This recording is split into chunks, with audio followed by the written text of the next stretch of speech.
And Perdomo just chops it into short left for a knock. And it gets behind Fairmean. Bill Castillo will score easily. It rolls all the way to the wall. J.R. House going to wave Perdomo. Here's the relay. He is in there. Kepler to right. Get over here. Newtmore can't get it. Here comes Barossa. Max Kepler walks it off for the Diamondbacks. Don't deserve to win that game in any way, to be quite honest with you. We did a nice job early of getting ahead. But the way that one unfolded, there's I'll tell you one thing, there's a lot of learning opportunities in that one. It stings, it sucks. No one's more mad than me. But at the end of the day, we gave that one away. There's no reason to win it. There are certain games that you can circle in a season, Alex, and say that was indicative of what was to come. My dear late friend Therese Paylor used to call it the game that portends playoff success or playoff failure. And he did that for the Chiefs. He was the beat writer for the Kansas City Chiefs back in the day. And he would circle a game and say that was the game that portends playoff failures because of X, Y, or Z. For the Cardinals, that was the game that portends trade deadline selling. Because you cannot lose that game. It was inexcusable.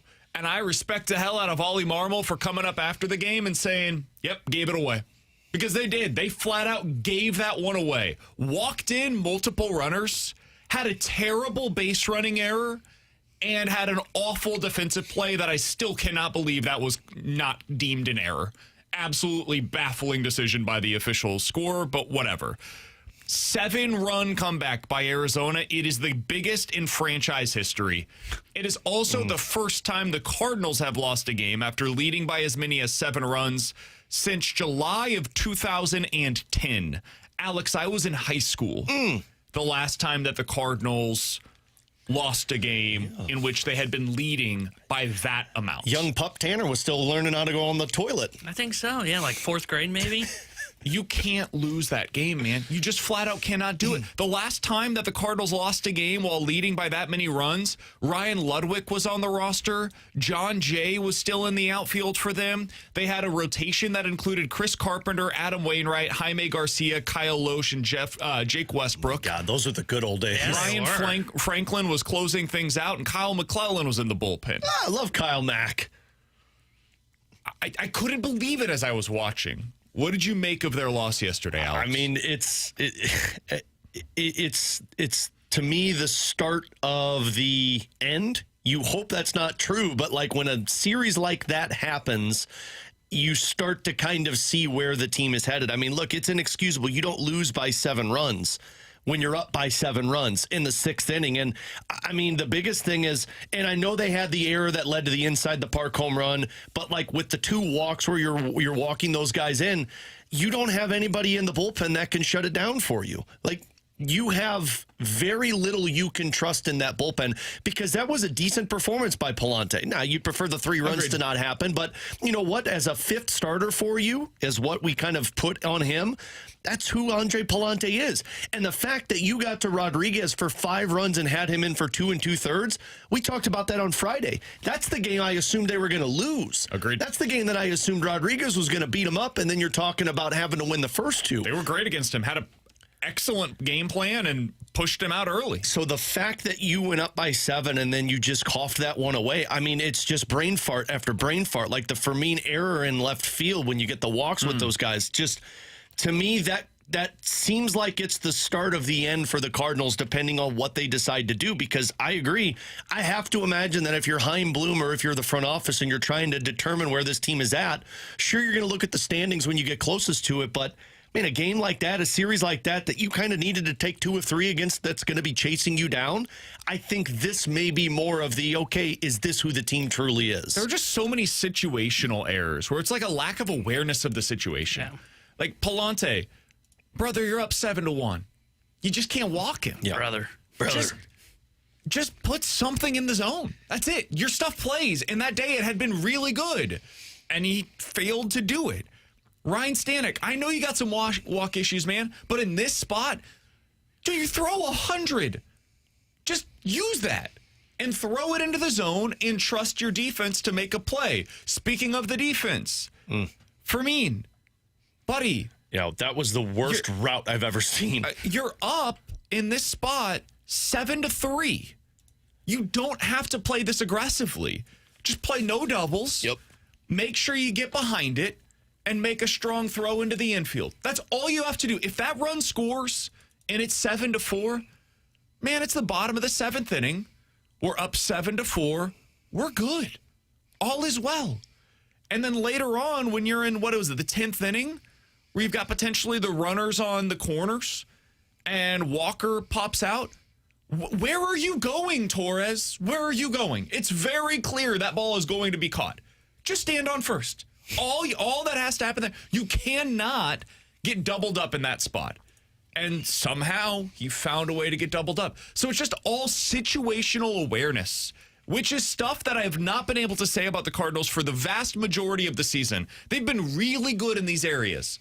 But when they're not, you can feel it because they are not good enough to overcome those kinds of mental mistakes. Physical mistakes, I can live with because this is still a young team that is developing on the fly. Mental errors like that, that's where I really, really struggle. And that game yesterday was indicative of some of the biggest issues coming home to roost for this team. You needed somebody to be a stopper for you, whether it was your bullpen, somebody make a defensive play. That was the prototypical snowball that started in the 5th inning and just did not stop until the end of that baseball game. The moment they tied it, you knew they were losing that game. I thought they got the stopper on that play by Blaze Jordan at third base. He makes that beautiful sliding play to his right, gets up, makes the throw to first. I thought that was the stopper moment, and it turns out that was just the beginning of the end. But I think you guys have described it well. It feels like an accumulation of what the last month and a half has felt like, where they haven't played awful baseball, but they've been right around 500 over the last month and a half. And it's little things that pop up during that stretch that really stand out, right? Like the bullpen, I don't think I've trusted this bullpen for the last month, and that came to roost yesterday. Defensively, I feel like over the last month, it's kind of taken a little bit of a step back. It's not noticeable unless you blow a 7-run lead. Mm-hmm. And then it really came to roost yesterday in the play that you're talking about with Fermin, and then a fundamental play like Torres getting doubled off at first base. All these things are continuing to snowball, and does one game determine your fate at a deadline? Maybe not. But it certainly sours the feeling from the front office for a team that was flying high through the end of May to a team that just feels like they've kind of hit a rut so far here over the last month and a half, and they haven't been able to shake that because one problem just keeps popping up after the other. The problem is, even if they wanted to sell now at the trade deadline, the circumstances are certainly working against them. Dustin May in his last 5 starts has gone 16 total innings and has a 9.9 ERA in that T-Bone, stretch. you missed it. Keith Law told us that he would get off of that deal as fast as he could, trading him, Wisen. Yep. Unfortunately for the Cardinals. I saw the clip on social media, and I was like, yeah, I get that. Yeah, I don't think that's going to happen anymore. Joshua Baez has been terrible for a month. All right. Down at AAA. Oh, man, he's still hitting bombs, I thought. Nope. So the incentive to trade Lars Nootbaar has been greatly decreased because there's not exactly a player that's hitting his way to the big leagues right now with Joshua Baez. Yesterday. Yeah, you ain't lying on that. But at least they have a lefty reliever who's on an expiring deal that they could try. Oh, no. Jojo Romero, appendicitis. That'll get you. Yeah, that sucks. Probably the next month. Been there. So you're telling me that there's not enough confidence to trade for a reliever that's got appendicitis? I think you probably could deal him. I don't think that's the one that is really take him on. We'll give you of the 3, that's probably the least significant. Now think about that. A guy whose appendix might have exploded is the most tradable asset of the 3 that I just mentioned. You got Ryan Stanek. I don't know if you guys saw the game yesterday, but that's not good. I don't know. Yeah, Riley O'Brien, we'll see. I don't know that they're necessarily trading him away. I don't think that you're probably trading him. He's just got so much control remaining. Well, and also your bullpen is in shambles, so if you start trading everybody away. I mean, who are you trading right now? Bro, he's got value, right? Maybe. He's actually been pretty good. Nootbaar, you'll trade him. But why? Why not? Because I can get return. Because if I'm not a playoff team, I could get return. But you don't need to do that now. You can also get return for him in the offseason if you wanted to go about it that way. Let's get a jump start on Baez next year. For what? For the 125 average that he has in the month of July? It's a learning experience. Get him up, see what it looks like, and then you make the decision. He's probably about to go on another heater. Just think of it from that perspective. Can I see a couple of days of that AAA first? I want to see it here. We all know the AAA pitching's tougher than Major League pitching. Oh, yeah. I've heard that's because they don't know where it's going. They don't know where it's going. How do you know where it's going? It's the weeds down there, man. It's hard to get out of that. Anyways, moral of the story. The We circumstances are not setting up for a great trade deadline for the Cardinals. And now you've got a team that potentially could be in sell mode Also, because of what happened over the How weekend. many home runs has Jordan Walker hit since the home run derby? Really? Oh, that's I mean, he was like you. He That's hit zero. the wall Wow. yesterday. He had a double yesterday. Just He was saying, man. good. I haven't seen a home run yet. Walker's been fine. You He's want to talk worried about your lack of concerns. power? Let's talk about that catcher/DH of Herrera. He needs a day off soon. The problem is the team doesn't have a day off for the next 20 days. And you can't take a day off because we kind of need you. From the 314, guys, any blame for Ollie yesterday? Perhaps for putting Stanek out there instead of Soriano, for example. No, I think your players failed. I think that game was going to go that way regardless of who was there. And when you have the bases loaded, you want swing and miss. Now, I get it with Stanek because I understand the thought there from the texter of, hey, walk issue that doesn't have equal bad results with the bases loaded. You're up 7-2. Yeah, and you need swing and miss in that spot. So I got the same thing. And you got to remember, with JoJo being out, it bumps people into different roles. Right now, you have to use Soriano for that lefty lane at the top of the order. So it just didn't make any sense to put him in that scenario because you're going to need him later in the game. Yeah, I thought Soriano at the top of the order was fine. That's what they ended up going with. And then you've got Graceffo to hopefully give you as much length as possible. You go to Gastelum. Now, I thought the one place where you could have made the argument that you should have switched it was in the 10th. You could potentially go to O'Brien there, and most managers just don't do that because then you're going to have to go to somebody else in the 11th. You're probably going to go to Brule Or Blewett. or Blewett in the He will 11th. blow it.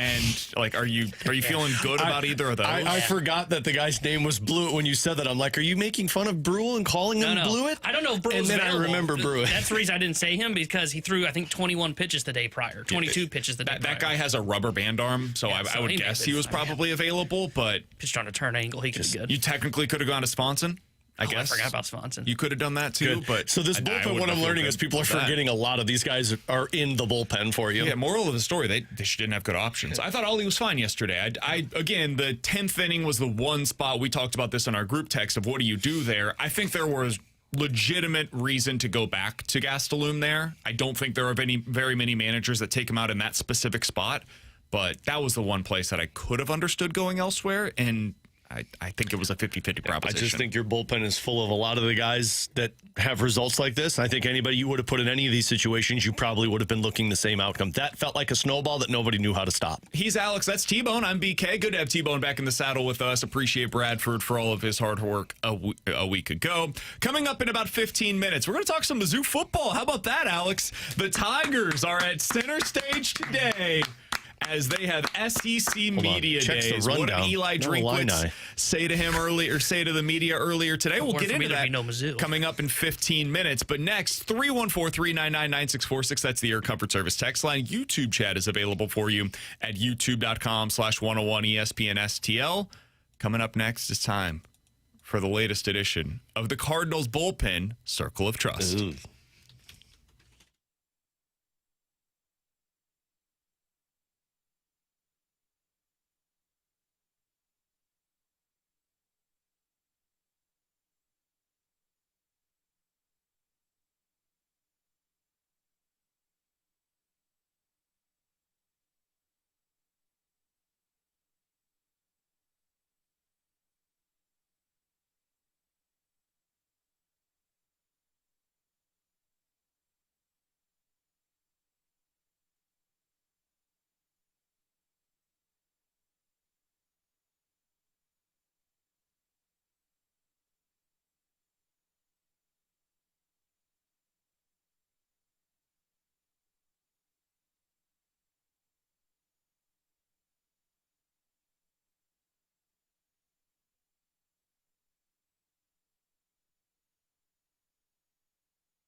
It's back. I can't say it's better than ever, We're but it's so back. excited. Alongside Alex and T-Bone, I'm BK. Time for the Cardinals Bullpen Circle of Trust. If you're new to the show, you're new to this segment, here's the way that it works. We will nominate Cardinals bullpen pitchers, or a pitcher, to determine if at least 2 out of the 3 of us feel confident when he walks into the game. Now, this can be based upon the numbers, but really it's about, does your stomach get tied into a knot when it's a close game and this guy comes in? Because if it does, the feeling in that moment is that you do not trust him. But if you're feeling good when he comes in, that is a feeling of trust, and you get to be, because of that, a member of the Circle of Trust. And in case you missed it from our last episode, these two took the numbers and based it off of Gordon Graceffo. How do you feel when Gordon Graceffo? Oh, he's not. He's plucked out of this Circle of Trust now. I really feel bad about after yesterday. He is plucked out of it now, but based on our last episode, you guys got mad at me when I was gut feel. Can't we say, no, you were going off numbers. Well, I you used were going gut off feel. a gut feel. No, I used gut feel. Don't you try and and then change you it. guys, I remember. No, you guys went, well, if you look at the expected numbers every time the ball is hit, I'm like, no, gut feel. We said, to be clear, if that continued, if the success continues with him, eventually we will be pushed to the other side. The success has not continued. It did, and then it faltered. He gets hit harder than almost anybody in Major League Baseball. See? His whiff Numbers rate again. is literally Numbers the lowest again. in baseball. Numbers. Yeah, these are numbers. It also matches my eye test. They crush the ball when Gordon Graceffo enters the game. The ERA is fine right now. That will not continue. I think there's going to come a point in time where they need to overhaul this bullpen. He's going to be the one that's sent down because it's not good enough right now.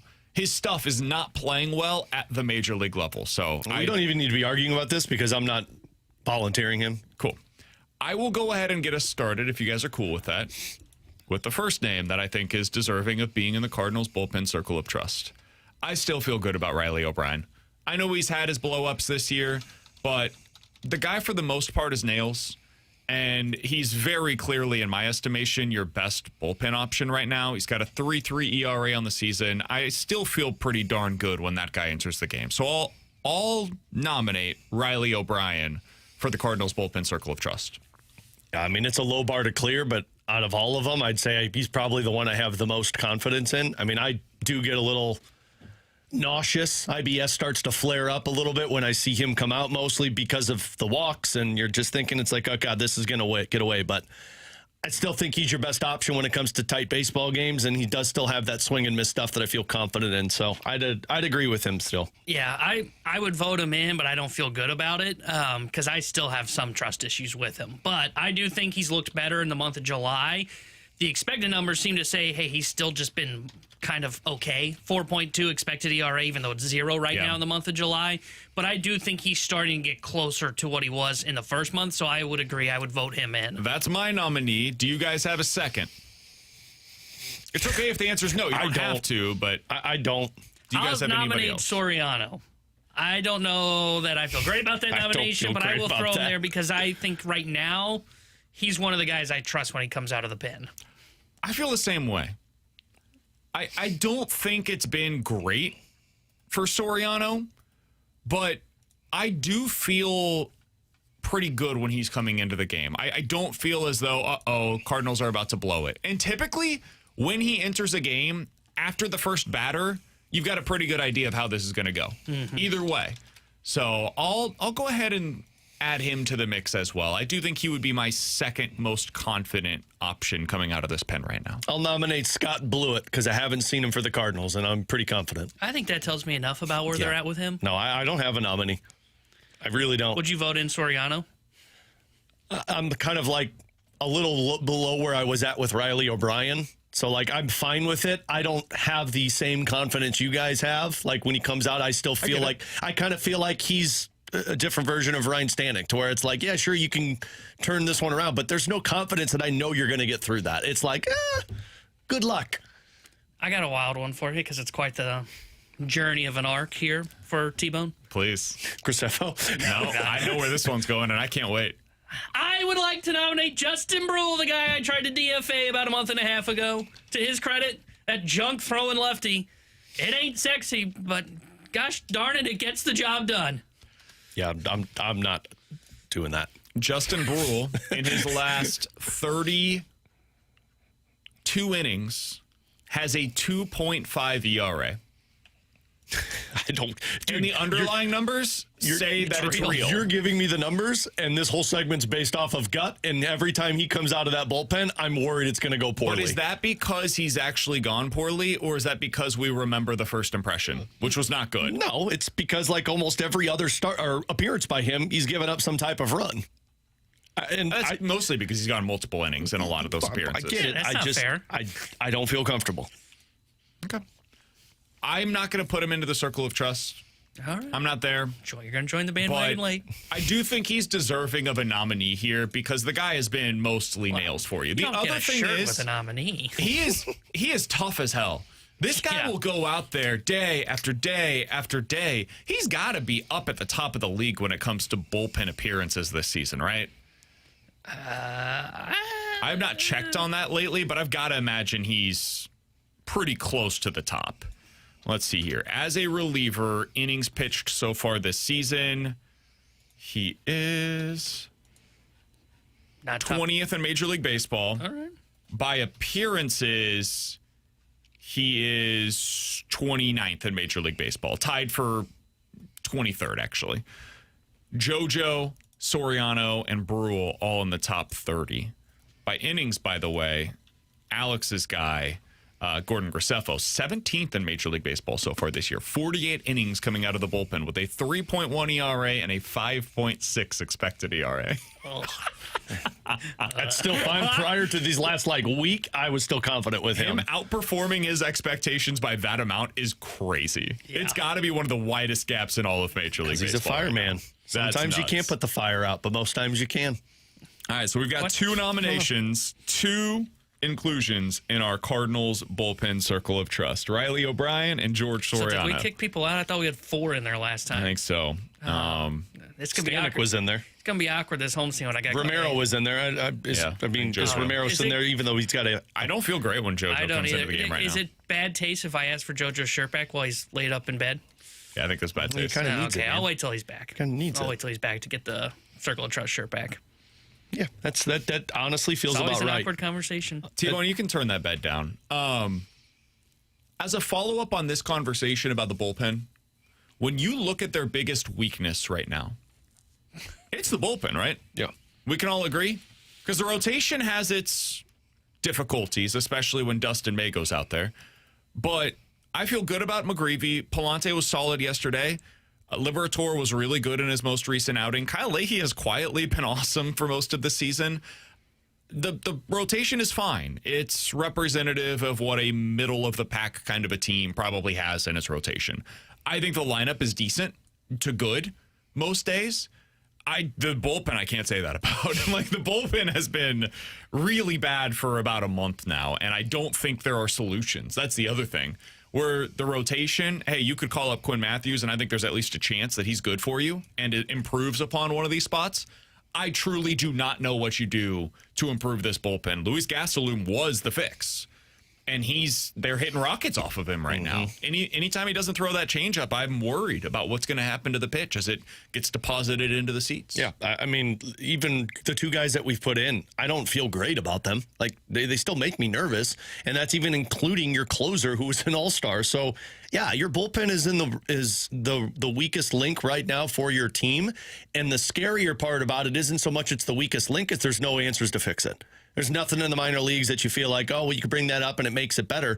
I mean, yesterday was a perfect example. You had guys you went to try and get you through the situation with Stanek and Soriano and Graceffo, and none of them could get through it for you. So it's the worst part about it right now, because even when you score 7 runs in 5 innings, there's still a chance of you losing baseball games. Yeah, I would agree with that. And I'd even add on, not only is it the weakest link, but it's also the link that I don't know that they can fix at the deadline.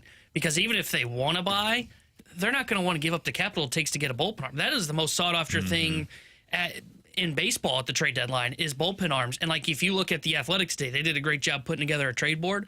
I saw names, I was like, oh, these are interesting. I went, rental, yeah, but it costs too much because he's been very good. Or it's bullpen arms with control. And even if that guy hasn't been good, a lot of teams will view the control as what you're buying. So that drives up the cost for it. So I don't see any solution for the bullpen, both internally and externally, if they're going to buy, because I don't think they're going to be willing to give up the prospect capital it requires. He's T-Bone, that's Alex. I'm BK. Coming up in 15 minutes, we'll get into questions and answers. But next, we got a legitimate update on Ahmad Hardy earlier today. When is he expected to be back on the football field? We'll talk about that next here on 101 ESPN.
Tanner Hendrickson here with a Sports Center update brought to you by Universal Windows Direct. Cardinals yesterday blow a 7-run lead and fall to the Diamondbacks 8-7 as they drop 2 of 3 at Arizona. Tonight they start a 3-game set at the LA Angels. 9:10 will be first pitch. Kyle Leahy will get the start for St. Louis. The Sports Center update was brought to you by Universal Windows Direct. You'll be saying, I love my windows.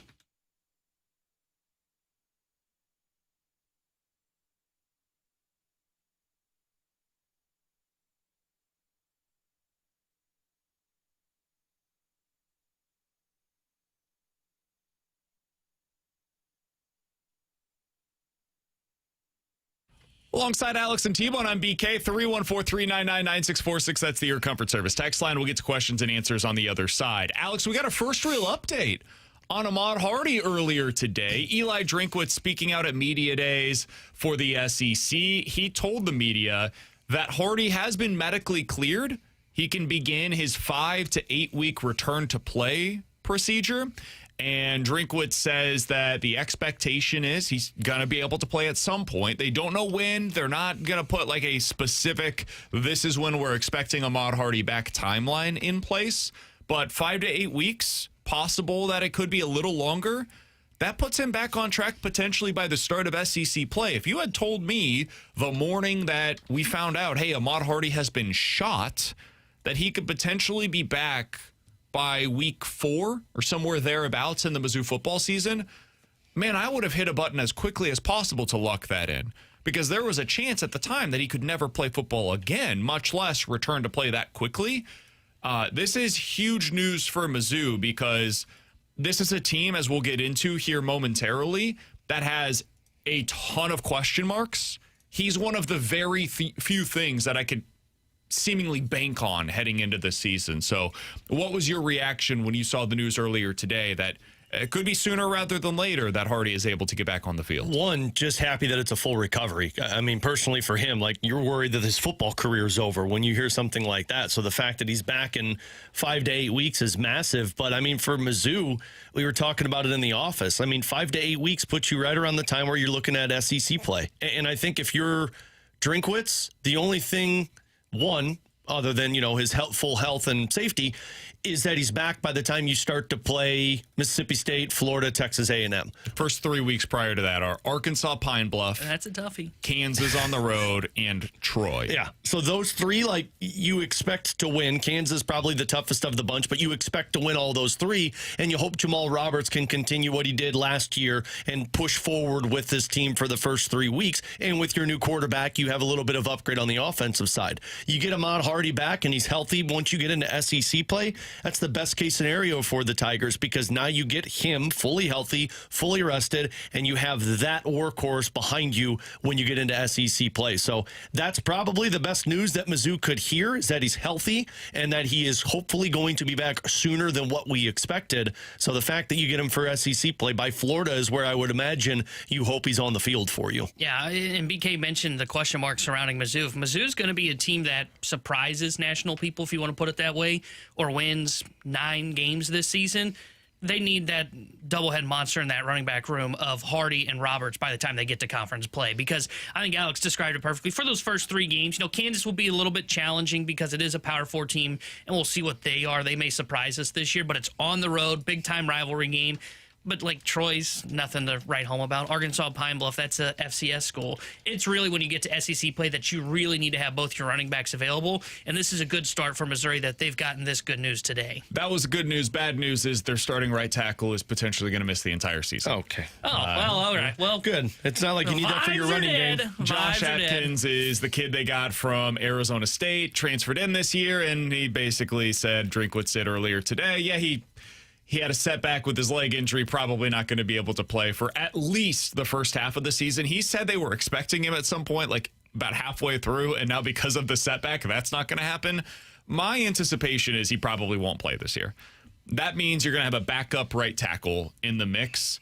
Man, we know this. The first thing that can really set your season back, if you don't have that offensive line in place, especially in the SEC, things can go south so quickly. And I will give this piece of credit to Eli Drinkwitz. One of the things he's done an excellent job of is finding a way to make it work on the offensive line. Even when it's not great, for the most part, they've been able to get adequate play on the offensive line. So I believe he'll have some kind of a plan in place. It sounds as though they're high on the right tackle that's going to replace him. Man, who knows? They have to say that at this point in the season. We'll all find out together at some point in the first month if it's real or not.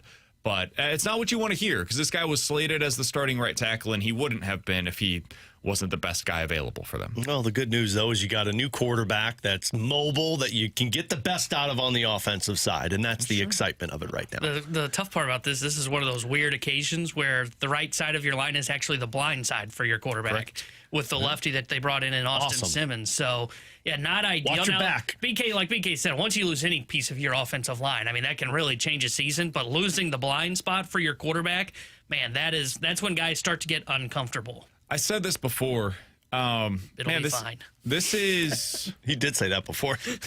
This is as uncertain as I've been about a Mizzou football team in, 4 years probably. There are just so many spots I have no idea. Even when they've had question marks like at the quarterback position recently, when Brady Cook, it was his first year as a starter, I was pretty confident the defense was going to be good. It's just a matter of can the offense be good enough to make it work? And the answer at times was no, but they've had some good success. This season, I have no idea what to expect on either side of the football. I think you've got a really good wide receiver in Luke Bidet. I think you should have a very good running game, especially if Hardy and Roberts are both able to participate for the majority of the season. I think you've got some other adequate receivers, and then I know you've got some good tight ends. I don't know what the coaching is going to look like on that side of the ball because you've got a new OC for the first time. I don't know what the offensive line is going to look like because, as we just talked about, you've got a new starting right tackle, and it was already going to be a new guy, but now it's like a real new guy that's getting his first real taste of Power 5 competition. Defensively, literally every starter from a year ago. No, not that one, not that one, not that one. They're all gone. Every single one of them, all 11 starters. If you look at, I think it's the top 13 snap producers for Mizzou from the defensive side from last year. One is returning this season.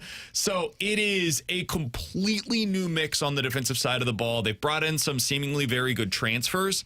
You just have no idea how that's all going to come together. So I think the over-under set at 7.5. I'd probably take the over, but man, this time of the year for a lot of schools across the country, it's all guesswork. For Mizzou, more so than most of them. I have no clue what this team is going to be like this year, and if I was suggesting otherwise, I'd be just flat out lying to you guys right now. I know they're bringing in a ton of new starters, like you said, on the defensive side. That's the one area that I just continue to have confidence in with Mizzou is they know how to find these guys and they know how to coach them. Offensively, specifically at the quarterback position, is where I've always questioned this team. And I'm excited about a Luke Bidet, but I'm curious with Austin Simmons because if you got it right, well, you got a guy that can at least raise your ceiling a little bit more, and you hope that the new offensive coach and the scheme can work well for you. Not having the right tackle is massive, but that's always my question mark. Can you become a team that's not just a run and defense type of team? And that's where the questions really prevail with this. The over-under, I just looked it up out of curiosity at FanDuel is at 6.5, and it's basically even money on either side. You should beat Arkansas Pine Bluff. You should beat Kansas. You should beat Troy. 3-0. I think for Mizzou fans, your expectation is, especially if it's going to be a decent year, you should beat Mississippi State. Do we all agree with everything that I've said thus far? Yeah. First 4 games of the season. Florida, no clue. Texas A&M, probably a loss. Ole Miss on the road, probably a loss. At Arkansas, I think you're going to count that as a win. That should be the hope, expectation. Yeah. Texas and Georgia, again, both losses. And then it's Kentucky and Oklahoma, and you've probably got to win both of those in order to get to 7+. And that's the starting point, is getting to 7+. Like Texas A&M, Ole Miss, Georgia, and Texas come into this season as playoff expectations. Not hopefuls, expectations. That's 4 games on your schedule that you've got to find a way to upend at least one of them. Did you not put Oklahoma on that playoff expectations list? I think I would with their quarterback coming back. I think they're a hopeful. They may be irrational and think that they are an expectation in that regard. I would say they're more of a hopeful, personally. Okay, that's fair. Because I was thinking I would put them in that, and that's why, when you ran through that, I only saw Kentucky as the other win there on that schedule. Not that Oklahoma's a guaranteed loss, but I lean towards it trends more towards a guaranteed loss because I think that's a good football team with Mateer coming back. I'm looking right now, once again, at the SEC Conference Championship game winner odds over on FanDuel. Top 6 in that regard in the SEC are Texas, Georgia, A&M, Alabama, LSU, Ole Miss. All of them at 10-1 or better odds. Oklahoma is then next. So I would personally have them slightly on the outside of that other group, but I understand if you wanted to throw them into that mix where it's 5 teams on your resume or on your schedule this year that have expectations of getting there. And I don't think that's a reasonable expectation for Mizzou. You can hope that they get there, but expecting that going into the season, I think you're setting yourself up for failure. Agreed. Now, I know you're a guy that likes to have fun. Yep. Is that a successful season for Drink? For this season, yeah. Yeah. 7-5 this year, I think, is the barrier for entry. That doesn't mean I'm like having a great time and this is awesome and this is the next step or anything. But I think 2026 is more about what it's going to set up for 27. I agree with that. Than anything else. Because Alugbade should be back. Austin Simmons, if you see some positive signs, should be your starting quarterback in 2027. The defensive side of the ball, you've completely overhauled, and you're hoping they set up for next year. This is a revamp season. Now, the thing that sucks is, like, you're probably losing your 2 running backs, which are a big part of the identity. It's all your identity. Yeah, but the hope is you can also now transition into this next thing. And if they've earned one thing in this coaching staff, they've earned the benefit of the doubt at the running back position because they have always had answers there. I mentioned the offensive line where they've at least gotten adequate performance. They've had top of the SEC type of production from every running back they've had since Eli Drinkwitz has taken over. So that's the spot where I have the least concern about. I would agree on that, though, on the if 7-5 is kind of the entry point there. Because, like, even though, like, I agree with what you said earlier, Alex, about, like, hey, I kind of trust this coaching staff to get things right on the defensive side of the ball. To go 11 for 11, good luck, right? I mean, like, even if it's guys internally, transfers like Yahtzee, if you get 11 guys and you're able to just form this brand new defense on the fly within 1 year, that would be incredible. I just don't expect that to happen. You know, they might hit on like 6 of 11, and that would be a major win for them in a revamped season. Yeah, I think 7-5 is that's where you want to be, or better, obviously. Ideally, at 12-0, but let's be real. And then we'd rather be at 7-5. Anything below that would be relatively disappointing, all things considered. But if I reserve the right to change that judgment in the event that Ahmad Hardy doesn't return this year. No, 7-20, 2026. If Hardy doesn't come back, then I think you're talking about 6-6 or 5-7. Yeah, I think that's more realistic. That guy's your best player. He needs to be on the field for you. Alongside Alex and T-Bone, I'm BK. Questions and answers coming up next.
Alongside Alex and T-Bone, I'm BK. 314-399-9646 is the Air Comfort Service text line for questions and answers. From the 725, Alex, we'll start out with this one.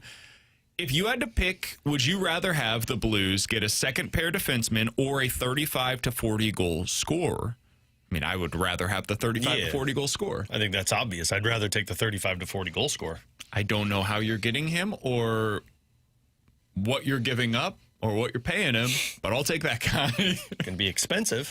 There are only like 12 of them in the league. Yeah. So, I mean, if we can go through the list if you'd like, and you can add one of them to your roster, yeah, that's more valuable than a second pair defenseman. Who's got the most goals, like in a season per basis, that's available free agency? Nobody. Yeah, I mean, nothing. Well, I know nobody, but I'm just saying, like, in terms of who's out there. But, like, I think Vladdy or Patrick Kane would be the ones that have the Patrick Laine, I guess. So would you rather sign Patrick Laine or go trade for Nikishin? Well, Nikishin, but that's not a 40-goal scorer. Now you've changed the game. He was a 40-goal scorer. Didn't say he has to be a current 40-goal scorer. It has to be he has scored 40 goals. A list of 40-goal scorers in the NHL last year. I was a little off on this. It was 15 players in the league. It was Nathan McKinnon, Cole Caulfield, McDavid, Celebrini, Jason Robertson, Kaprizov, Wyatt Johnston, Kucherov, Boldy, Stamkos, DeBrincat, Gauthier, Tage Thompson, Philip Forsberg, Dylan Gunther. Got one. I'll take one of those. Yeah. One or two, please. I think Stamkos got a fourth of those 40 goals against the Blues. Basically. Didn't he have 9 against them? I think he did. I think he scored like 10 against. Yeah. He was ridiculous. I think he had like two hat tricks. Yeah. Yeah. I got to look and see what he scored. 314-399-9646 is the Air Comfort Service text line for questions and answers. From the 314, do you guys see a scenario where Jiricek beats out Lindstein for a roster spot and one of him or Parayko play on their offhand? No. I think they brought in Carlos so that they didn't have to bring Jiricek up this season. Agreed. Or try not to bring Jiricek up. I don't think Lindstein's a guarantee. I think Tucker could play in his spot, and they'd have maybe like a Callie Rosen as their seventh defenseman, or maybe bring somebody in to be a seventh defenseman. Like, I think there's a scenario where Lindstein can be in the minors for the Blues. I don't think it's a guarantee Lindstein's playing on this team, but I know their scenario they're asking Jiricek or Lindstein. Yeah, I think Lindstein's making the roster. You think Tucker could beat him out? Is that what you're saying? Oh, yeah, to start in the starting six. I think there's a scenario they could look at Lindstein and say, let's keep him in the minors a little bit longer. I think they like the optionality that's there, where if you go up against a big physical team, you can put Tucker into the lineup. That's probably the same games where you're putting Johnston. Yeah, Johnston into the lineup on your fourth line. So slow freaking team. Yeah, but physical. Bottom is. And I think that they'll switch back and forth. Maybe if you're playing 3 games in a week, 2 of them are Lindstein, 1's Tucker. Yeah. Something like that. I'd like to have confidence in saying, no, I think Lindstein's here. But just seeing how Steen seems to view things with the defense and how big they went this offseason, I don't know how Lindstein plays in their future plans, just both for the short term for this year and in the long term in their thinking. 314-399-9646 is the Air Comfort Service text line from the manager, Lou Brown. Guys, if the Cardinals lose the series against the Angels, do you think that would solidify them as a seller? Yeah, if you lose the series against the Angels, I don't know how you justify anything. Realistically, yes. But let me add a caveat here because it's a BK game. If you lose this series against the Angels and then you go on to win your next, 10 games leading into the deadline, yes, things can change. I'm with you guys, but baseball's weird. I didn't think the Boston Red Sox would be talking about being a seller at this point in the season either. So, again, within realistic outcomes, yes, I think that could potentially lock you into becoming a seller. There are other scenarios, though, that could still change it. I don't think anything truly locks you in until we're getting, a couple of days away from the deadline. Yeah, well, I would say the caveat is not even so much do they win 10 afterwards. What the hell are your assets doing at that point, right? Fair. I mean, we talked about it. You could just be standing pat. Yeah, JoJo just had an appendectomy. Like, I don't think that would deter some teams, but he also wasn't pitching that well before the surgery. Might change the return. Yeah. Might get less than you would have otherwise. Dustin May hasn't been that good over his last couple of outings. Riley O'Brien, I mean, we barely put him into the circle of trust. And then Newbarn's been playing well, but Paez hasn't been good behind him. So does it guarantee them to be sellers? I would say probably, but I just don't know what you're selling at this point. That's the tough part for the Cardinals. 314-399-9646 is the Air Comfort Service text line from the 314. Guys, can you tell me why the Cardinals didn't walk him in the 10th to at least set up a double play? Some of the worst managing that I've ever seen. Ever? Wow. Let's go back to the situation. So, 10th inning, I'm guessing they're talking about for Kepler going up against Luis Gastelum. That's probably the spot they're discussing. If you were going to do that, you probably do it with a leadoff hitter, by the way. I was going to say, because they didn't walk Moreno, right? Correct. So after Kepler, just to play it by this guy's scenario, it's Tyler Locklear. I guess I could see where you would make the case to do that. He made his debut yesterday in that game. Went 1 for 3 with the RBI. Without knowing what's on the bench, I don't know if they would have pinch hit for him. That's the thing. Because they would have had at least one player available, just seeing who they replaced with. I don't know who that would be off the top of my head, but I'm assuming that was part of the factor in No doubt. that decision-making by Ollie. Yeah, let me go back and look at what they potentially would have had on the bench. And the other thing, too, is, and I get what they're saying about the double play ball, but that's actually the spot the Cardinals want Gastelum to be pitching. They want him going up against those lefties because they think that changeup is an equalizer. So I think they probably just liked the matchup and weren't thinking, not that they weren't thinking, but didn't feel it was necessary to try and walk him and set up the double play. Yeah. I think they would have had switch hitter in Vargas coming off of the bench. I'd have to look at what his splits are on the season to see which side he's better on. But yeah, I mean, you could have made the argument there, depending on. Let me look at Vargas real quick. Against He's really tailed off this year. righties, yeah, he's much better against lefties. So yeah, I could have seen it. I get the argument for it, especially because in that spot it's one out already, so you could set up the potential of a double play the ball there. I get it. It wouldn't have mattered ultimately, probably, but I get the argument. Worst managerial decision Ever. Ever's big. Yeah, Ever's ever. big. There's been a lot of history with managers, and Yeah. I saw a Hall of Famer call down the bullpen and get the wrong guy up and then bring him into the game and was surprised when he ran out I there. saw Mike Matheny bring in Michael Wacha in a spot you knew that guy should not be pitching in. I hate paper straws, guys. The Red Sox aren't sellers. They're the hottest team in baseball. That was the point that I was making. But you said sellers. Yeah. I didn't expect them to be a buyer. But you said seller. Did I? Yeah. I apologize. Then I misspoke. The context there, I think, should have indicated that, but that's me. I am paid to speak for a living, and I did a poor job of it. The Red Sox are not a seller. They were at one point in time, and because they are the hottest team in Major League Baseball right now, they're probably going to buy at this year's trade deadline, even if a lot of people will probably think that's silly, because I don't think this is a team that can do much winning in the postseason. I don't know who's going to win in the postseason in the AL, though. None of these teams are. Yeah, I was saying, in the American League, I can always justify And buying the Yankees instead of are selling. Really in a bad spot right now. I don't Judge have had to. a setback, or he's not recovering on the timeline. I don't have to worry about the Dodgers in the AL, so I got a chance to get there. I wonder, can I do a ALCS? Who's going to win the pennant in the AL? I bet you right can. now. You can do anything, man, with sports betting. No, I know, but I think they only have the World Series odds right now. Lame. Yeah, I don't think they have the CS. Who would you bet on if not the Yankees? So right now, the Dodgers are plus 165 to win the World Series. Yeah, and that's why you can't buy in the NL. For context, by the way, let's see here. I'll find a team today that's about that. Yeah, the Mets are plus 175 to beat Jacob Mizorowski today. So you could make more money by betting on the Mets to win today than you would to bet on the Dodgers to win the World Series. For anybody curious why baseball has a problem right now, that's it. Yeah. Because it is a foregone conclusion on who's going to win the World Series, and we have 3 months left prior to the World Series being played. The top American League teams to win the World Series, the Yankees are 1. Can you guess who 2 is right now?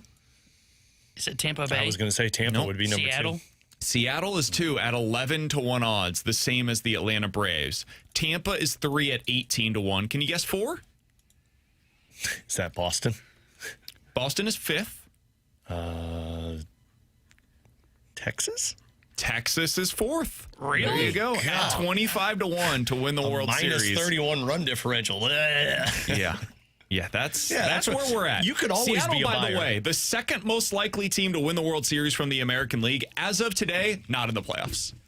That's the American League this year, ladies and You're gentlemen. always a buyer in the AL. And that's why every team not named the Athletics, the Royals, and the Angels currently views themselves as a buyer in the American League. Real opportunity there if you're a seller. Unfortunately for the Cardinals, they don't have a whole lot of options to sell. Coming up next, how does Joshua Baez's recent performance play into the Cardinals' deadline plans? We'll talk about that next year on 101 ESPN.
We're getting fewer texts about Joshua Baez lately, Alex, and there's a reason for that. He's 2 for his last 26. He's 7 for his last 65. In those 65 at-bats, he has 21 strikeouts and is batting a calm 108 with a nice 480 OPS. It's gone poorly. I think T-Bone said it best. He's going to break out of it soon. Over the last few weeks for Joshua Baez. Now, this was the bat that everybody was calling for, understandably so. He was going on an absolute heater, Alex. One of the top guys in all of minor league baseball when it comes to home runs on the season. An extremely exciting power bat for the Cardinals in their system. This is not me, make no mistake, telling you not to be excited about what Joshua Baez can be for the Cardinals. He still has all of that in there. This is me saying the timing is less than ideal. Because when he's going cold, and we always knew this was a possibility given the swing and miss in his bat and the all-or-nothing kind of approach that he has, when he goes cold, it goes really, really cold. And for him to have this happen at the AAA level right now, this is not the time when you want to call up Joshua Baez to the big league level. You want to get him when he's getting hot again, when he's feeling really good about his swing. And so the next time he goes into a heater, that's probably around the time where the Cardinals will call him up. Here's the thing. We are now 2 weeks away from the Major League Baseball trade deadline. If you were going to get him in the lineup, the best way to do so is probably by trading Newt at the deadline and putting him into the mix. Well, that seems unlikely at this point. I don't think you're going to see him go on a heater prior to the trade deadline to the point where you're feeling good about it. Alex, how does this influence, if at all, your opinion on the Cardinals trade deadline plans? I mean, it makes me a little bit more cautious with my listening on Lars Nootbaar, but I don't think it's going to take Lars Nootbaar off the table and say, well, we're not trading him anymore because Baez isn't hitting. I'm still going to gauge the market and see if somebody wants to give me a haul for Lars Nootbaar, because if they do, then you know what? You got to deal with some of the growing pains of Baez. Now, you don't want to break the prospect, but you have other guys that can play left field. Not well, as we saw certain guys' struggles at times this season with Velasquez and Fermin, but it's not making it to where, well, Baez isn't hitting, so now I am not trading Lars Nootbaar. I'm not going to trade Lars Nootbaar for something that doesn't help me, but I'm still going to see what's out there. I do think there's value in getting Baez up to the big leagues at some point before the end of this season. Does that mean you have to get him up there right after the trade deadline if you don't trade Lars Nootbaar?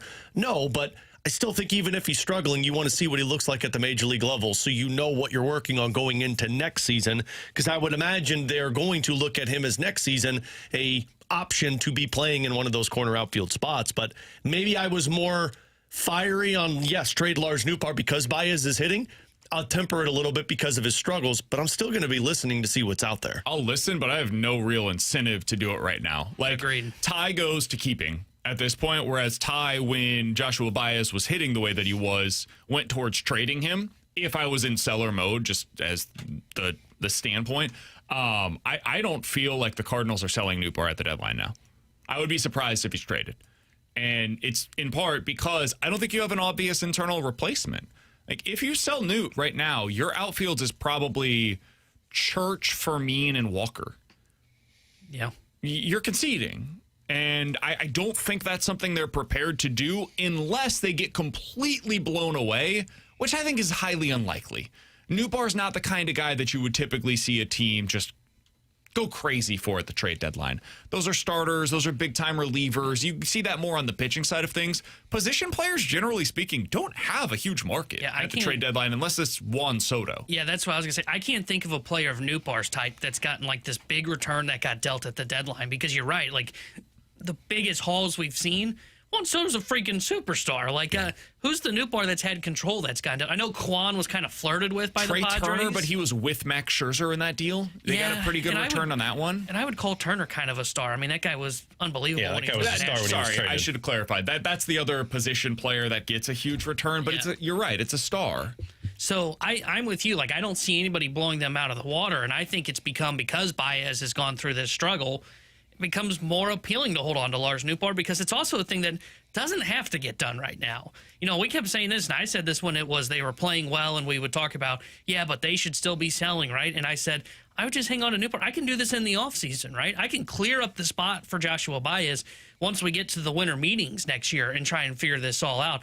This doesn't have to be done. Now, if they hold on to Nootbaar and then they struggle and they do fall out of the race, I do agree with what Alex is saying. It would be valuable for Baez to get some at-bats up here, and I could do that by then shifting Nootbaar to center field and putting Baez in a corner. But I think the way that it's going right now, there's no incentive to move on from Lars Nootbaar unless you truly get your socks blown off and are really impressed by the offer that's coming back in return. We've talked for most of the season about how, man, AAA is just provided, right? It's provided. And you look back to that Cubs series where they get that influx of young talent they bring up at the exact right time in that moment at Velazquez, and he's able to have the big moment in that game. It got the offense back on track. There's not a whole lot coming up right now. I mean, you look at where the Cardinals are at. I think Quinn Matthews eventually will be a guy that plays into things. I think Bryson Motts eventually will be a guy that plays into things. We'll talk about that more later on today. Hunter Dobbins will continue to do so the way that he has so far this year. But on the position player side, it's very light right now. It's basically just Joshua Baez whenever he's ready. And then most of the other guys are like Leo Bernal, but you don't have the need for the catcher position right now. And then a lot of it is down at Double-A. Yeah, I was going to say that's the next wave. You're still 2 years away from seeing those guys because that's Rodriguez and Juan Bincho we've talked about. Ty Pete you're looking at, but I mean those are 2 to 3 years away from you worrying about right now. I think you've got some guys that are a little closer than that, but yeah, it's going to be a minute before you're able to see them really influence the big league level. Can we talk about another bat that's struggling, but at the major league level? Because one of your big 4 bats has really gone cold. You guys know how much I love Ivan Herrera. Prior to yesterday, where he did have a 3-hit performance, and hopefully this is the start of something for him, fingers crossed. But prior to that game, in his previous 21 games with the Cardinals, he was batting .155 with a slugging percentage of .208. And the problem is, even the on-base is starting to slip. The on-base percentage, which had miraculously continued to stay at a crazy high rate, even as he was batting like 200. In this stretch is down to 233. He's not walking as much as he used to. In his last 77 at-bats, he's only had 5 walks. He's still not striking out. It's just weak contact for the most part. And in that span, he has 2 extra base hits and only 6 RBIs, by the way. And this is a guy that's producing in the middle of the order for your lineup. What is your level of concern right now about Ivan Herrera? Because if he doesn't hit for you, there's not a whole lot of value that's coming from anything else that he brings to the table. I'd be more concerned about Herrera if he was doing this after he's gotten some time off. Because correct me if I'm wrong, he still has not had a full day off. Played every game. That, to me, is the more of... I think he started every game. Well, and he didn't get time off for the All-Star break because you were a part of that festivity. So, I mean, like, I would be more concerned if these were the numbers and they had given him a couple of days here and there and you're still seeing this struggle. I don't want to blame it all on fatigue, but I got to think there's some of it to where even if he's been a DH, I mean, that's a mental grind of going nonstop every single day all season long. You're almost at 100 games. So... the concern is there, but I think Ivan Herrera is always a guy that finds a way out of it. I think I'd be more concerned if this was a guy that was still getting those breaks and struggling. Yeah, I don't know what to make of him because, like, I feel like he's going to be fine, but I do have some questions about what his ceiling is now because I thought this was a guy like you saw last year. I mean, 19 home runs in 107 games, also had 13 doubles in that span. Like, I thought he was going to slug a little bit more. He was at 464 last year.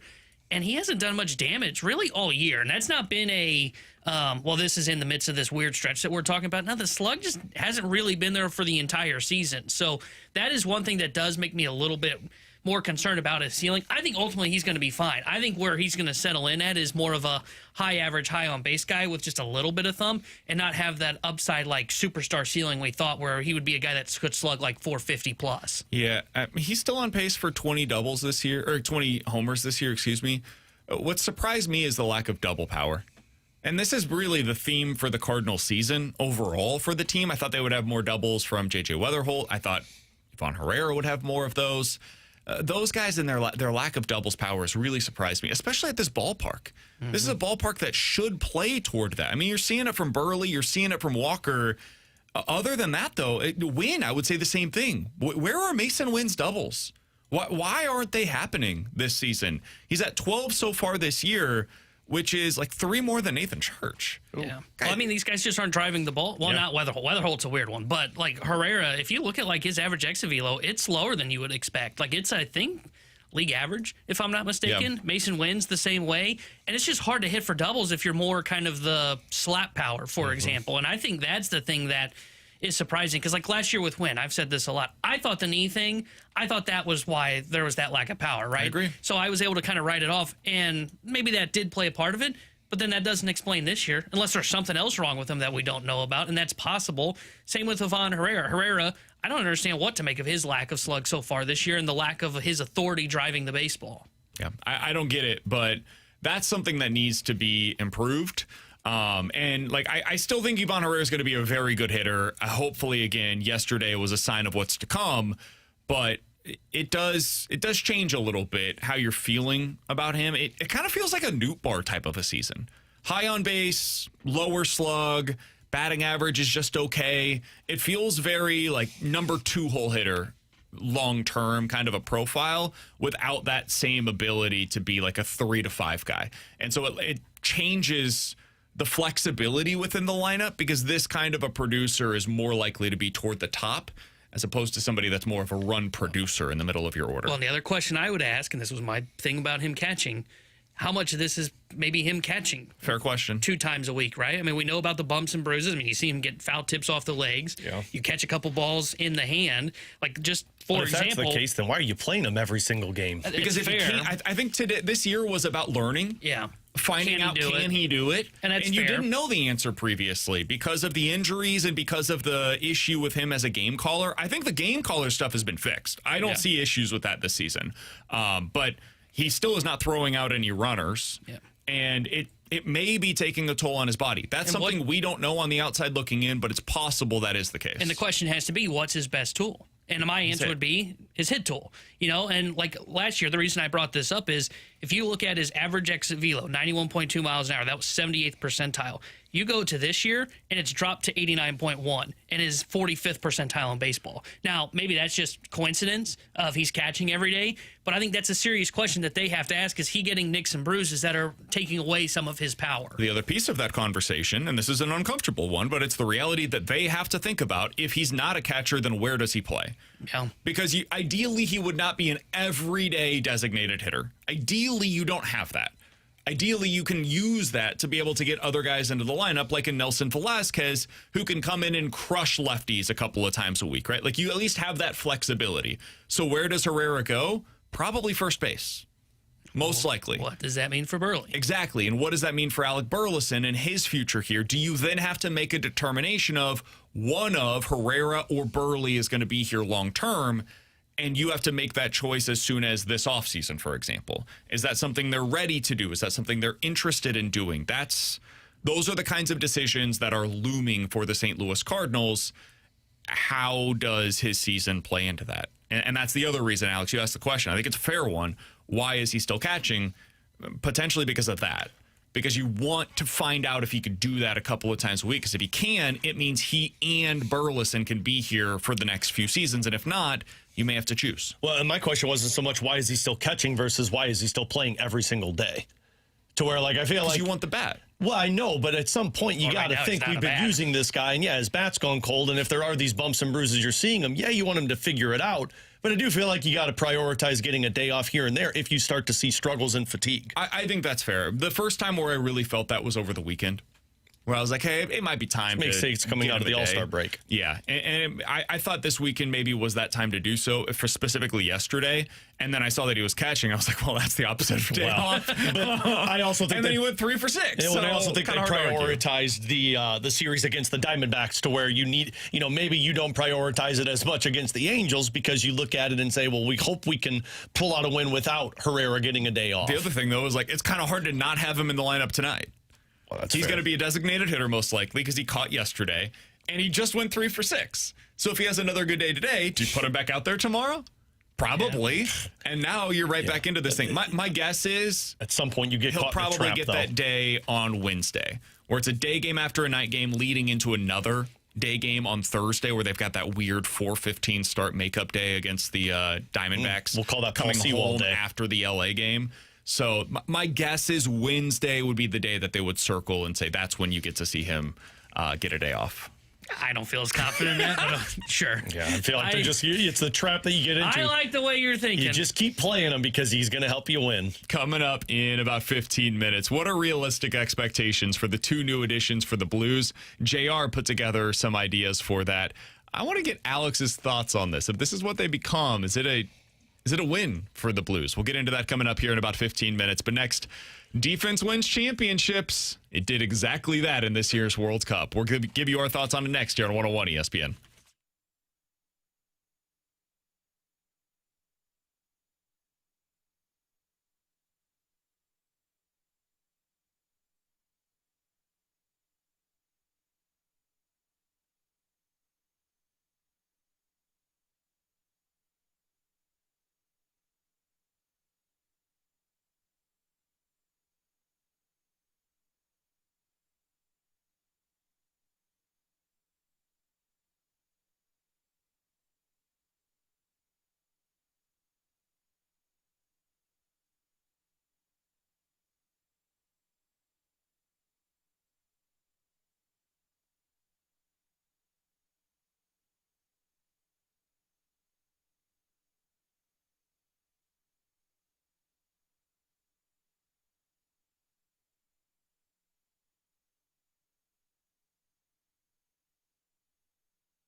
And with the last chance of the game, he'll lift his ball forward. Simon thought about coming, stays at home. It's knocked down and only finds Ferran Torres.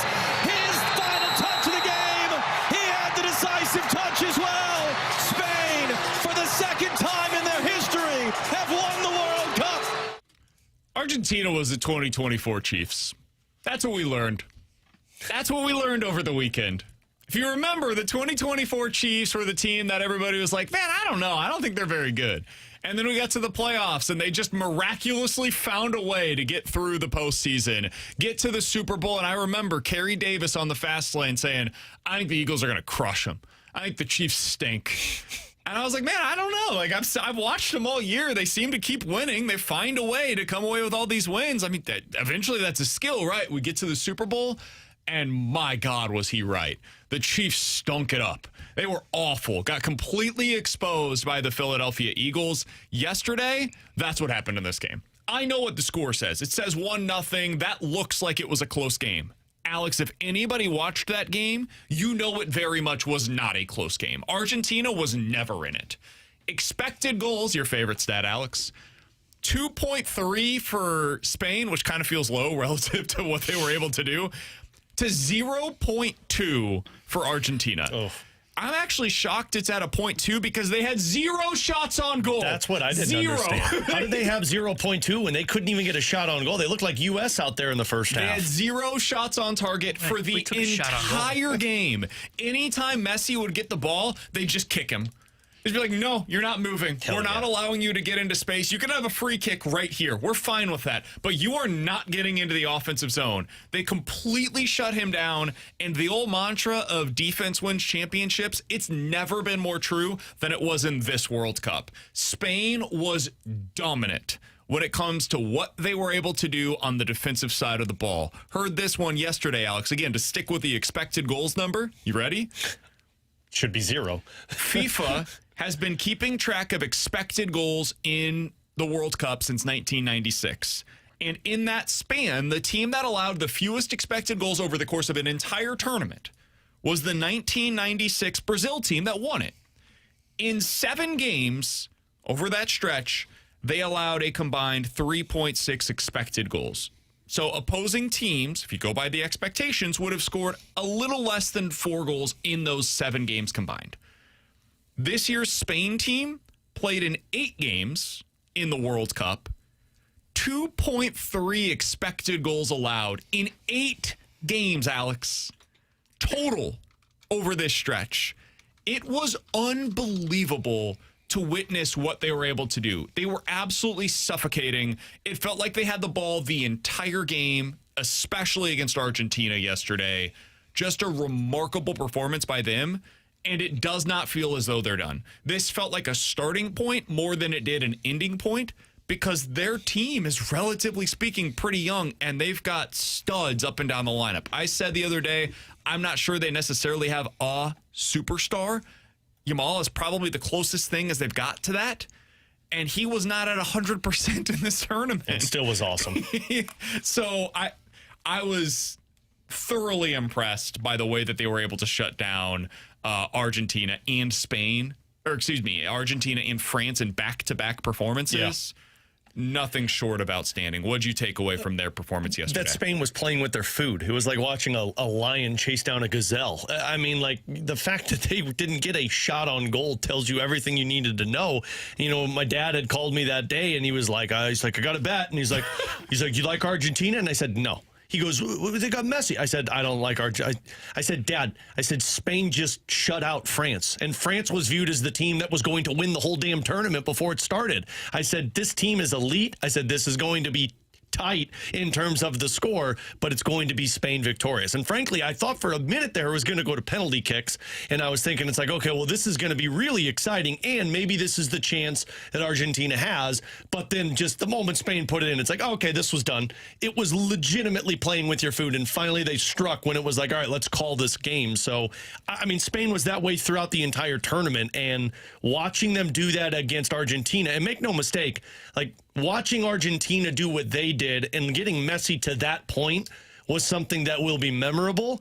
But what Spain and the performance they put on, I don't know if anything can top that, at least in the last couple of World Cups for me. Yeah, I mean, it was the most dominant run we've seen in a very long time at the World Cup, and like nobody talked about it until they got to the semifinals.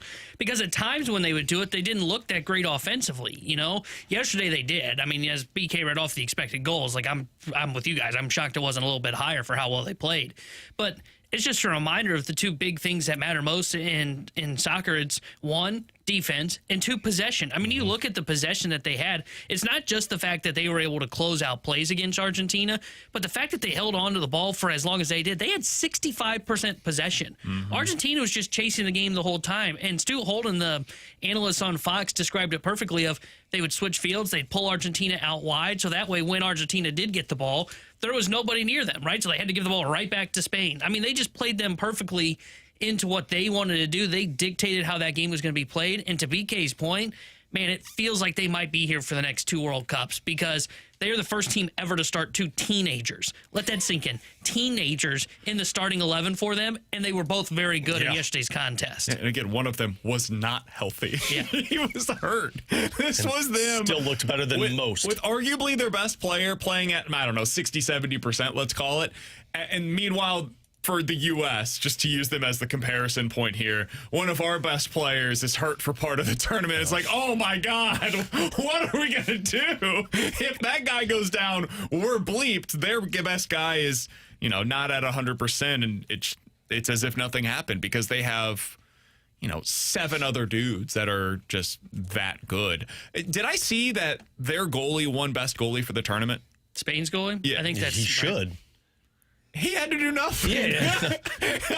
Well, he had Alex the and I record. could have done it. Well, I He don't had know the about record that. for the most shutouts, 7, I think it was. Yeah, Spain did. I don't think that was a he had to goalie make number. the saves too, man. Come on. How many saves did he actually have to make Well, in he didn't that? have to do couldn't anything in the have been championship. Yeah, I was going to say, it couldn't have been many. I mean, I truly can't imagine. Argentina's goalie yesterday had to been like, can I be on that guy's Dude, side? he was awesome, and he had He a was broken unbelievable. finger.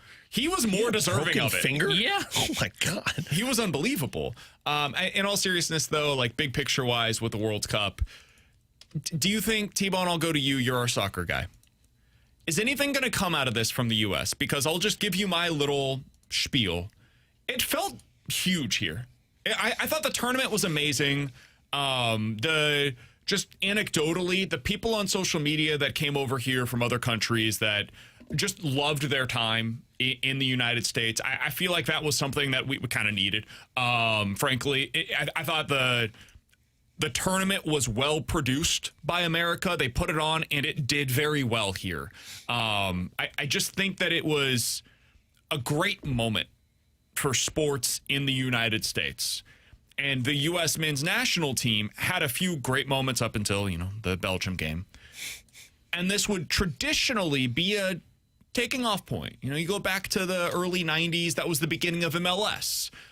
You go back to like the early 2000s to 2010s.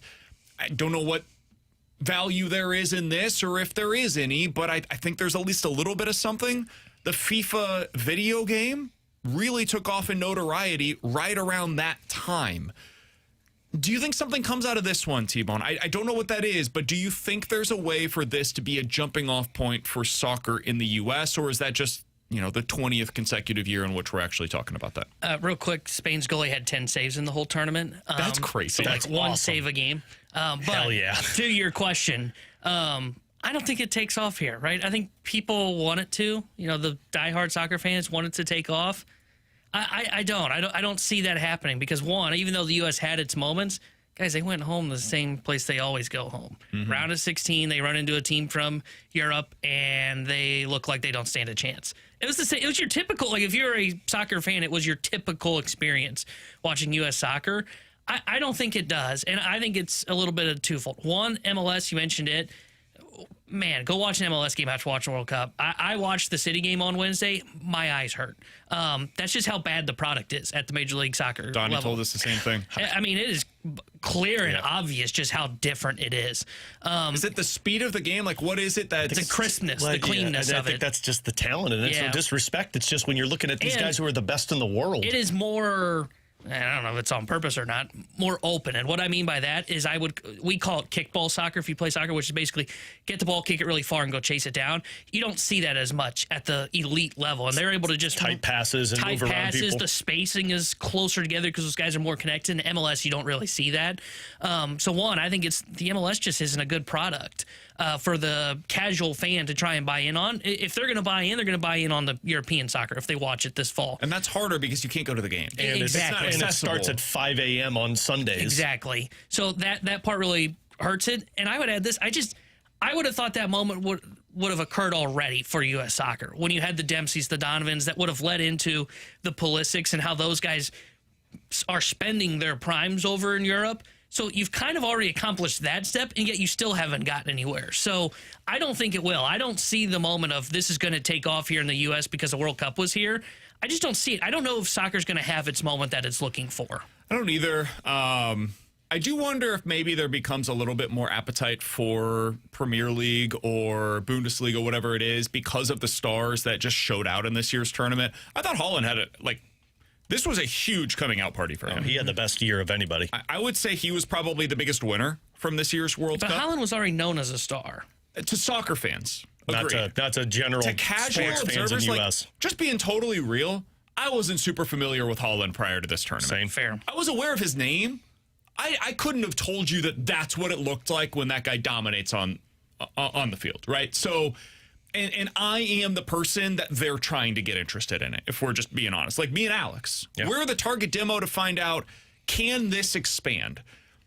The truth is, I don't know how much I will actually tune in to watch him, though. If it's on a Saturday and I'm awake, I might do it. But otherwise, I probably won't be seeking it out. And that's just because, dude, I've already got so much. Is it going to take me away from watching? T-Bone asked this, and this speaks to my lack of knowledge. When is the time where these games are actually on?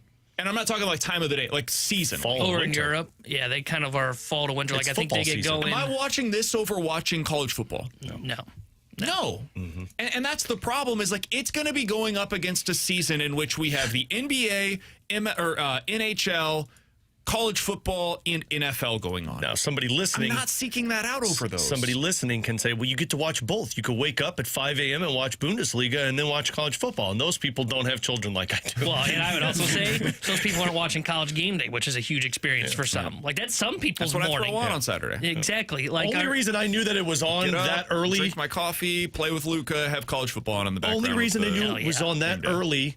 And in that winter was because when I used to have to work mornings on KMOX Sundays, it was on at 5 a.m. when I was at work. It's the only thing on. But then football gets on, and then you get NFL Game Day on, and then it's wait, where are we going with this? So, yeah, I think this dies off, and the people that are intense about MLS will keep watching MLS. The people that love Bundesliga are going to be watching the professional leagues, and then people like you and me are going to stick with college football and NFL and hockey and the end of baseball, and everybody goes about their business till the next World Cup. Splashback Deuce over on the YouTube chat said, U.S. soccer is reforming soccer after this. It's already influence change. If that's what comes of this, it's a win. Truly. I don't know that it will or not. We've talked about that a million different times. And there have been some changes for sure, but if that makes it more accessible for kids in particular, it becomes cheaper to be able to play soccer, which is a huge problem for people in the United States, that's great. And that alone is a win. And even if it doesn't draw eyeballs like me and Alex, maybe it draws more youth participation, which is a huge win for youth soccer as well. But I do think that's probably more likely than a massive boom when it comes to us watching soccer. I would say the same thing is true of hockey, right? The Olympics and heated rivalry or off-campus or the Four Nations, all of this stuff, it has led to a bigger audience for hockey. Mm-hmm. Will it ever become what the NFL is? No. And I don't think anybody asks those questions about hockey. Could soccer become maybe what the NHL is in America, though? Maybe. Maybe that's the gap that it can close. I would argue closer to the four most popular professional sports as opposed to comparing it to the most popular. I don't think it will get close to the four. And the reason I say that is you mentioned the NHL. We know what the NHL is. It's the best league in the world. Mm-hmm. And to your point on what I said about the MLS, I can go and watch I go from watching the best of the best in those best on best tournaments to watching them play in these leagues here in the United States and go and experience that environment. And I'm not taking away from a city environment. That is a really cool environment to go experience it. That's not the best players in the world. Guys, Messi's dominating at 40. They didn't bring him in to another European squad because they didn't think he could keep doing this. Here in the MLS, he's like playing with his food. So it's just not a good product to go watch. If you want to watch the best on best, go play in these leagues, you have to go to Europe. You have to go to Italy, France, Germany, England, Italy. I don't know if I said them or not. Those are the 5 best leagues in the world, not here in the States. That's like the 10th or 11th best league. It's a really good point. And I do wonder how much that plays into it, where it's like, hey, we don't have the best stuff here. I can't watch it in person, and that's problematic. You know, it's just hard. It's hard when you don't have that access to the biggest stars in the world in America, because we have that for everything else, just being real. Yeah. Like the best basketball players in the world, they play here. The best football players, American football players in the world, they play here. The best hockey players in the world, they play here. And is that a little American arrogance? 100%. Absolutely. But it's also the reality of the audience that we're trying to produce here. And when you don't have the best soccer players playing here, it makes it that much more difficult. It's a good point, T-Bone. Coming up next, what are realistic expectations for the new additions for the Blues? JR put together his thoughts on that. I want to pass them along to Alex next here on 101 ESPN.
Tanner Hendrickson here. The Sports Center update brought to you by Saliga Heating and Cooling. Cardinals blow a 7-run lead yesterday at Arizona as they fall 8-7. They dropped 2 of 3 at the Diamondbacks. Tonight they start a 3-game set at the Los Angeles Angels. 9:10 will be first pitch. Kiley will be on the mound for St. Louis. The Sports Center update is brought to you by Saliga Heating and Cooling, a Daikin heating and air conditioning dealer.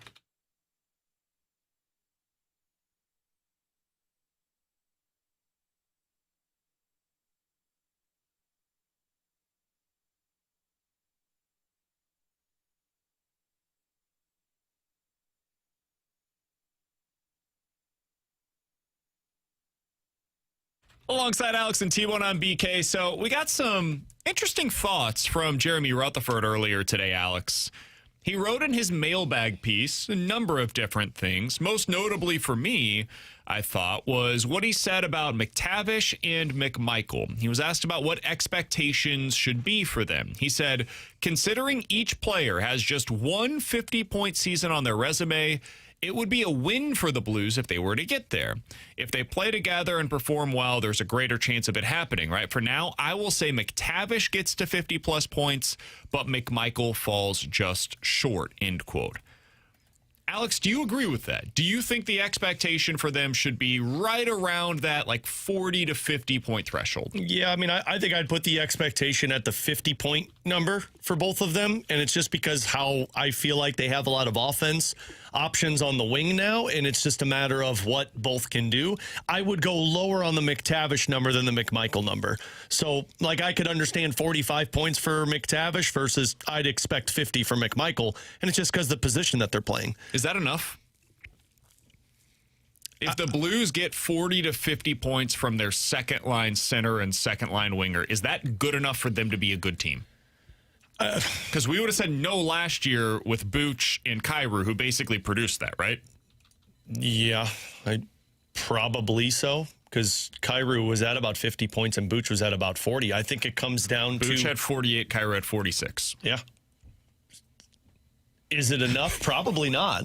I'm just being real. No, when I saw this, I was like, whoa, wait a second. Yeah. If that's where we're at, that feels like it would be. I gave up a 30-goal scorer and 2 first-round picks for the same thing? Yeah. No, I mean, is it enough to make you feel better about it? Probably not. I think it's more about what they show you consistency-wise, because I would say that if you're getting 40 to 50 points, that's not consistent. No, you're right. Right? Like, I mean... Let's be real. That's what we were frustrated with. Would it frustrate you more this year, but knowing that there's some upside that, to me, I almost look at it as this year, like, if that happens, I'm going to go, okay, yeah, disappointing, but I know that this was more of a long-term play than a short-term play. Like, will they be a good team if they get this? Like, the answer is probably not. I mean, wasn't Kyrou potentially a long-term play, though? No, I think Kyrou, the expectations were, expectations for Kyrou were 30 goals and 65 Kyrou's points? long-term play was probably about 2 years ago. You couldn't keep saying, well, he's young and he's going to get better. He was at the, you got to do it now. He's only 2 years older than Connor McMichael. McMichael's not the one that I'm as, McTavish is the long-term play. You're bringing in a 23-year-old center who's a former 3rd overall pick. And, I mean, it comes down to McTavish. What do you do with the guys around you? Like, to put it to Buchnevich's comparison, Buch wasn't a center. Booch was an underperforming winger that you put at the center position that wasn't going to get the best of the guys around you. You've got a center now who's a natural center. What does he do for McMichael? Because if McTavish is better, well, then you hope that the wingers around him are better.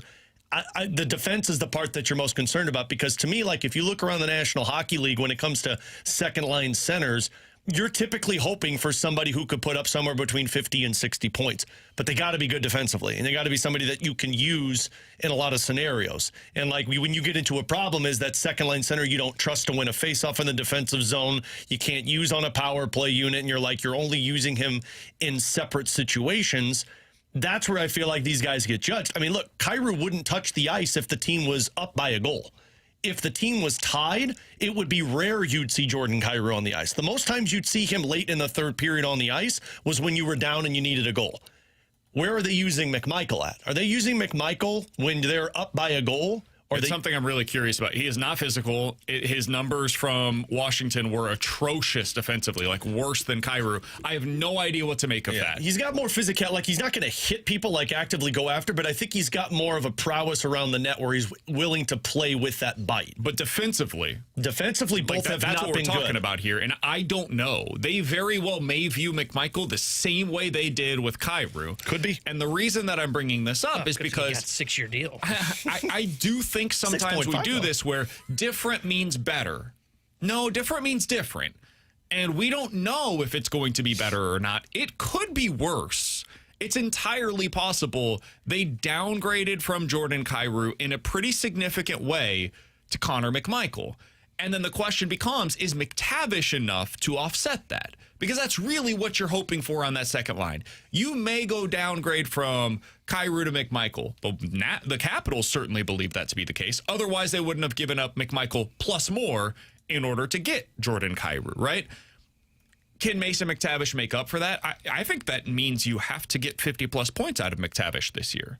For that to be viewed as an upgrade on your second line of anything of meaning. And that doesn't mean, like, if he doesn't get there, it's a total failure for him individually. But I think as a team, it probably does signify that the season has not been as successful as I think all of us are projecting right now. And I think this is where things could potentially fall apart for the Blues in 2026.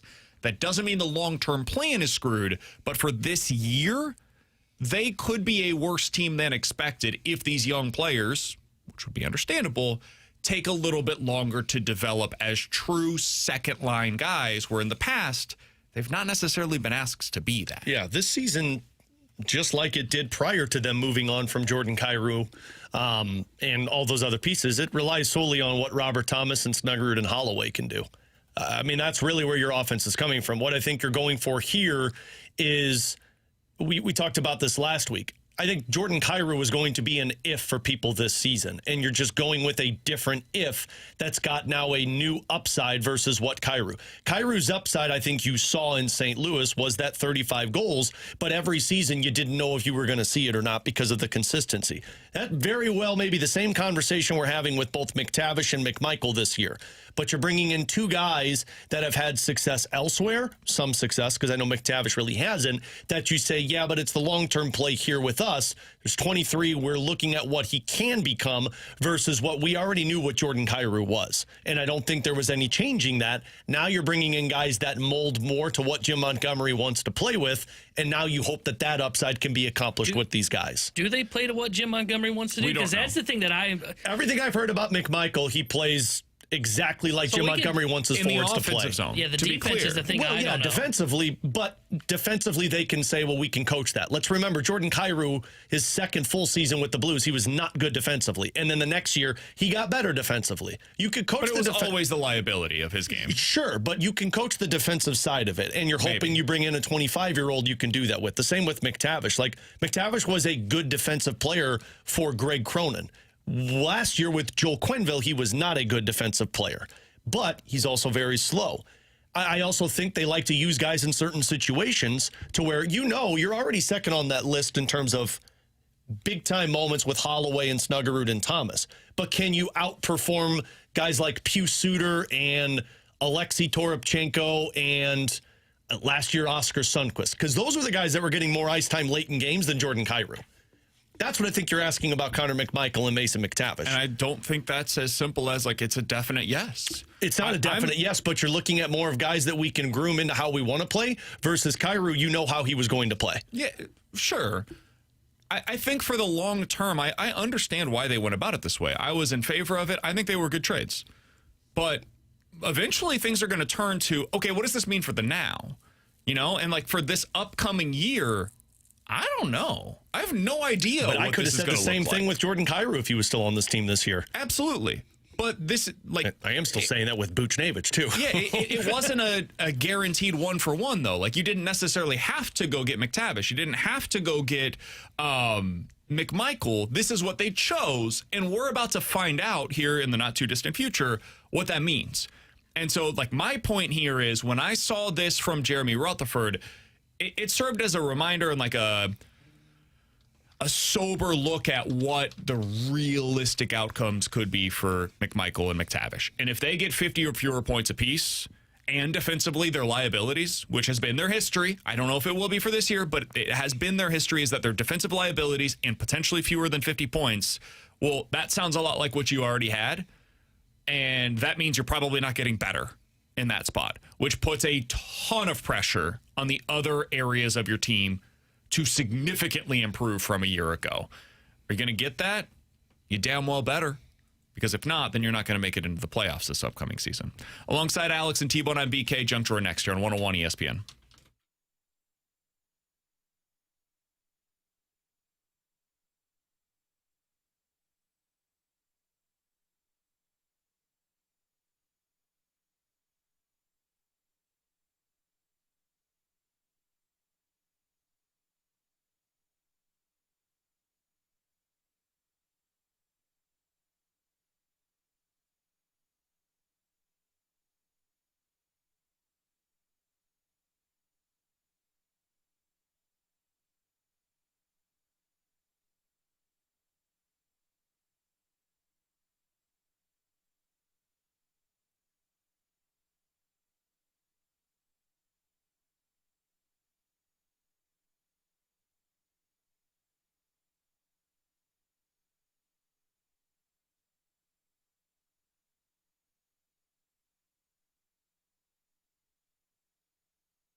All right, Alex, how was the weekend, buddy?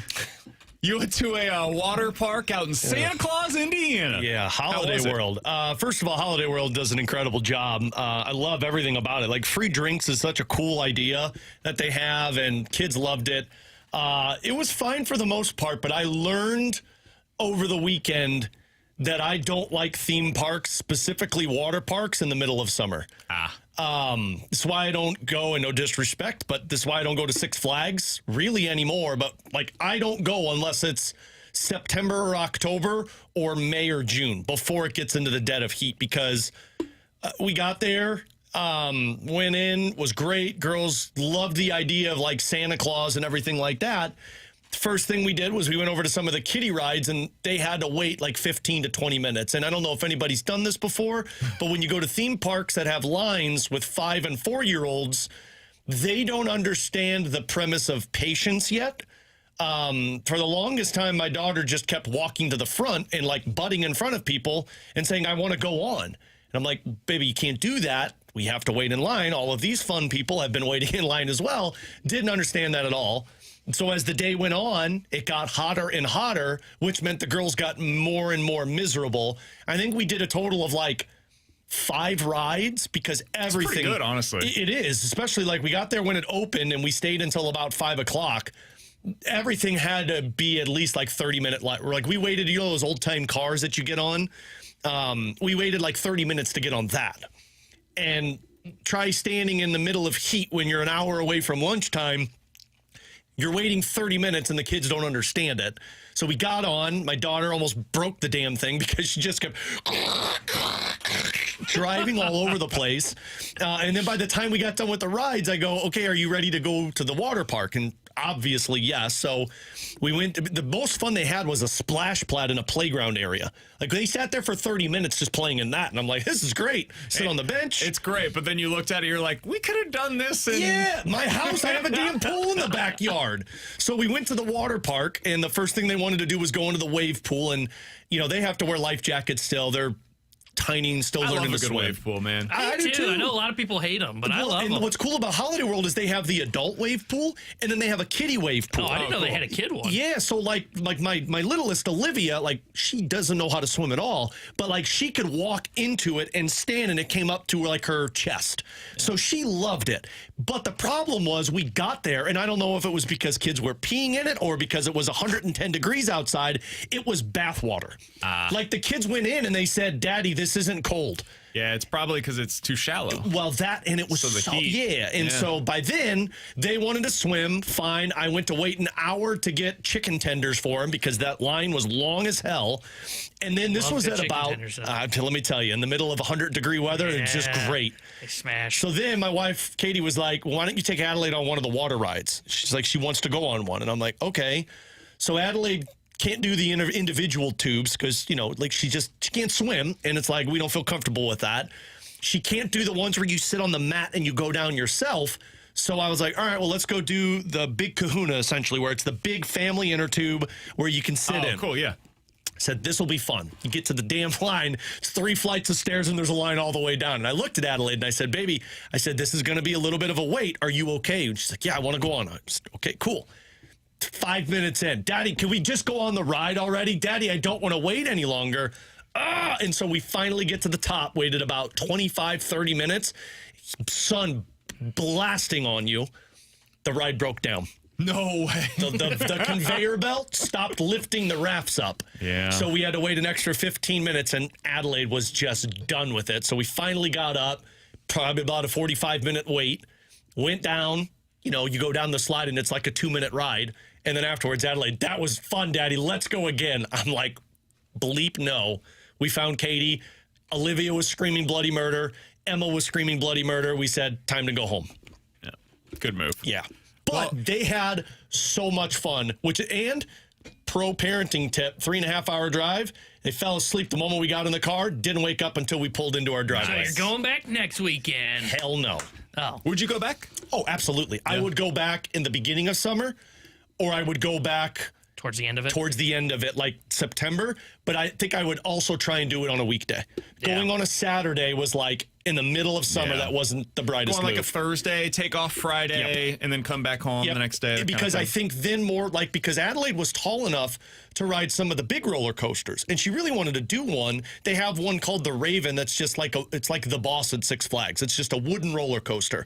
She was tall enough, but it was an hour wait. And I told her, I said, baby, you are not going to want to wait an hour. And then when we get up there, if you get scared, like you're going to have to ride it. So we talked her out of it. We just did some of the kiddie stuff. So yeah, we would go back absolutely because it was a really fun park. Just doing it in the middle of summer is just not smart with 3 kids. How was it getting there in the morning? Oh, it was easy. Yeah. Yeah. No issues? No issues. Why? I just wasn't sure if there was like a time. Oh, issue. yeah, I know what you're talking about. Yeah, well. Oh, I forgot. I didn't know what you were I forgot what you were talking about. So we didn't stay in Santa Claus, Indiana, because like they only have one place, like a hotel you can stay, and it's called Santa Claus's Lodge. No disrespect, but I looked online and I'm like, that's Bedbug City. And I said, no way. So I found a Comfort Inn that was in Jasper, Indiana. It was 20 minutes away, and I'm like, all right, this will be cool because they had an indoor pool. I said, let's go. We drove up Friday after the show, got there about 7, and I said, the girls will swim. We'll watch movies in the room. It'll be great. Did all of that. They are an hour ahead, Jasper, Indiana. So East time. Yeah, so we got there at 7 St. Louis time. It was 8 o'clock. So I'm like, well, this is cool. So whatever. We adjusted, and so we woke up the next morning. We had breakfast at the hotel. The park didn't open till 10. And so I told Katie, I said, we don't have to leave here till like 9:45, 9:50. I said, we get there right when it opens. So we got in the car at 9:45. We drove. We pulled into Santa Claus, Indiana at 10:05. And I looked at my phone, and it was 9:05. And I go, what the hell just happened? And so welcome to Central Time. I said, what? So basically, we went back an hour, a 20-minute drive south from Jasper, Indiana to Santa Claus, and had to sit in the car for 45 minutes because they wouldn't let you in until 10 a.m. Yeah, let me tell you about Indiana. Those people are weirdos, and they let their counties choose what time zone they're in. We argue so much about daylight savings. Let's talk about time zones and how we should figure this damn thing out. I went south in Indiana, and I went back an hour. For whatever reason, Indiana, they like choose whatever time zone they want to be in, and you gotta figure it out. I went further from my house. Growing up in Olney, we were not that far, like 45 minutes from the border. It was an extra 10 minutes away from my house, and I went back an hour. It made no sense at all. Well, I'm glad you had a good weekend, buddy. Yeah. I'm glad you guys enjoyed it. They had fun, which as a parent's all you care about. Katie and I, we looked at each other and we said, okay, that was good. No trip until we do Disney World in February. There you go. Which also might be a mistake. This is a good starting point, though. Nice little warm-up for you guys. What's funny, though? I told her, Disney doesn't stress me out as much because, 1, we go in February when it's not hot, and 2, they have those fast passes where you can schedule the time to get on a ride, so the longest you're waiting is 10 minutes. Disney doesn't mess around, man. No, they know how to do it. It's expensive as all get out, but they're really, really good at all that stuff. All right, he's Alex. That's T-Bone. I'm BK. Coming up in 15 minutes, we'll get into in or out. 314-399-9646. That's the Air Comfort Service text line to get involved in the show for in or out. But coming up next, there are two arms down at AAA that I think could be up sooner rather than later for the Cardinals. What roles will they fill for the 2026 Cards? We'll talk about that next here on 101 ESPN.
Alongside Alex and T-Bone, I'm BK. You've got BK and Ferrario here on 101 ESPN. There are two arms down at the AAA level that I do think will be up sooner rather than later, Alex. Is one of them Bryson Motts? They're both left-handed pitchers.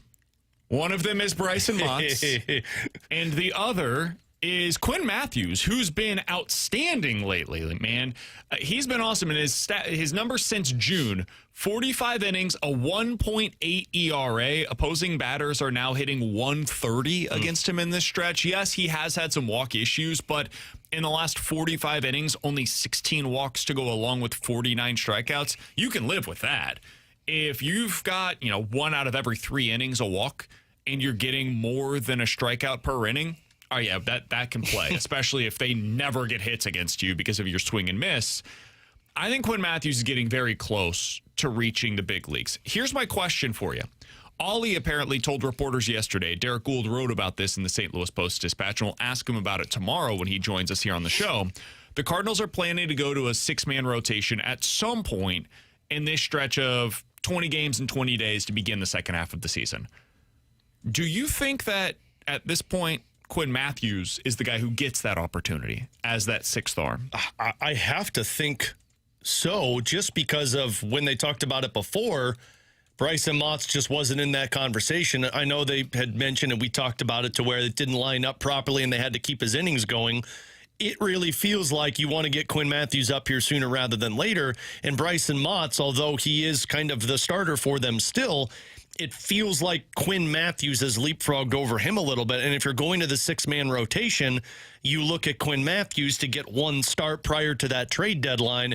And then depending on what happens at the trade deadline, now you just keep him up at that level. So, yeah, I would say Quinn Matthews is the guy that they look to beyond a Hunter Dobbins in that conversation.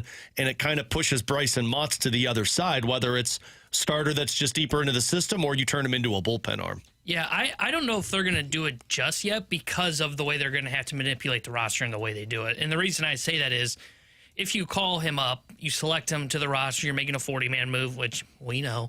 And then once he pitches, then he's probably going right back down. And I don't know exactly when they're going to want to do this. I'm assuming it's probably going to be sometime this weekend would be kind of my guess. Probably want to do it in the middle of this 20-day stretch. And then he's down for 15 days. Now, it would be right around the deadline, so maybe it's not the end of the world. But I think they're going to go kind of path of least resistance this first time. Maybe go Hunter Dobbins in that spot, and then they'll wait till the deadline to see if they move a Dustin May to then make the decision ultimately on what they're going to do with Quinn Matthews. Do you know Dobbins has only pitched / started 2 games this month? Like in July, he has made 2 starts so far. One for the Cardinals, where he went 5 innings, gave up 3. And what day was one that? for the Redbirds, which was just a few days ago, where he goes 3 1/3, gave up 4. Those are the only 2 starts that he's made, again, in the month of July. Kind of strange. You went 10 days between the start up here and the start down at the minor league level. Just wanted to throw that out there. That doesn't seem right. I wonder if that's just what they had with McGreevy, where it was, hey, this guy's saying his body's a little tired. Let's skip a start. They just called up. Well, he wouldn't have pitched yet, but they just called up saying that's part of the thinking would be my guess. Could be. In the last 28 days, opposing batters are batting .330 against him with an .885 OPS. I just don't think he's pitching super well right now. So I bring that up to say, I think it makes sense to go with Quinn this time. And yes, that does, to T-Bone's point, require a 40-man roster move. They can do that. They've got spots that they can play with. Like that Scott Blewett spot on the roster right now, that feels very primed for he gets DFA'd, they bring up Quinn Matthews, and he just replaces Blewett on the roster. I think that's coming. I think the next guy that you see that's not currently in the 5-man rotation to get a start for the Cardinals will be Quinn Matthews. And I also wonder if when he goes down, that's when you see Bryson Motts come up to be that lefty coming out of the bullpen. So this weekend, you might see a game where Matthews starts, he gets the 1 day up here, then he goes down, you bring up Bryson Motts, he becomes a lefty that comes out of the pen, and that becomes their new quote-unquote overhaul with this bullpen. How would you guys feel about that if that's the plan? I wouldn't mind it. Yeah, I mean, it's creative. I think Bryson Motts at this point is a reliever. Yeah. I think they've shown their hand on that one. with him having a relief appearance the other day in Memphis. That was and then I would imagine if you're sending down Quinn Matthews, you're bringing him back up later on in the season to stick as a starter. Do what? Like when you're sending Quinn Matthews down after that start in the 6-man rotation, my guess is later on in the season you're bringing him back up and hoping to permanently keep him in the rotation. Yeah, and the reason that you would do it this way that I'm talking about is because if you do it soon, you could get him right back up after the deadline in the event that you need him to replace somebody that you traded away as more of a long-term starter. And Dobbins is still available for you. So, like right now, at any point, if they were to need an extra 6th starter, they could call up Dobbins for that next one, and then you go back to Quinn Matthews. So you've got these guys kind of on opposite schedules to where either one of them can be called up without injury. Yeah. Basically at any time. Yeah, I think the main goal is to find a way to get Quinn Matthews to the major leagues to see what it looks like, so that by the end of the season, whether it's late August, early September, you're seeing him in the rotation consistently, so you can work with it and you know what you're dealing. It's the same thing I said with Josh Baez. I think there's guys that Cardinals fans are looking at kind of putting in, I don't want to say pen, but like, you're going over it a couple times with pencil to where you can't erase it, to where it's like, this guy's going to be a part of our team next year.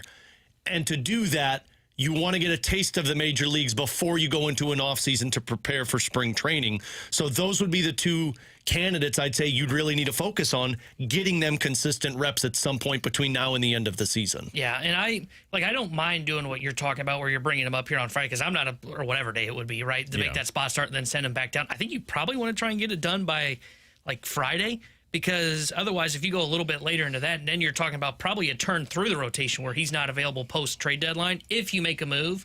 But I wonder if the reason they may wait on it is, one, that what I just explained of if they're going to wait a little bit longer to go into that 6th spot start of, okay, well, then if we do trade May, then we're kind of in a tough spot with Quinn Matthews. You've got Dobbins. You've got Dobbins to make if you one want him. start for you, and then you could just insert Quinn Matthews into the mix thereafter. And that's what I think for the rest of the season. That's what I think they might do there is where they're. I also think they may bring up Dobbins for this one here, have him do this spot start, because then if you wait till after post deadline, then you can just have Matthews up here and there's no bring him up, send him back down, just keep him up here the rest of the season. I'll give my retort to that as to why I would not go about it that way. I think you need to find out what Quinn Matthews looks like at the major league level first. I agree. Before you make that move.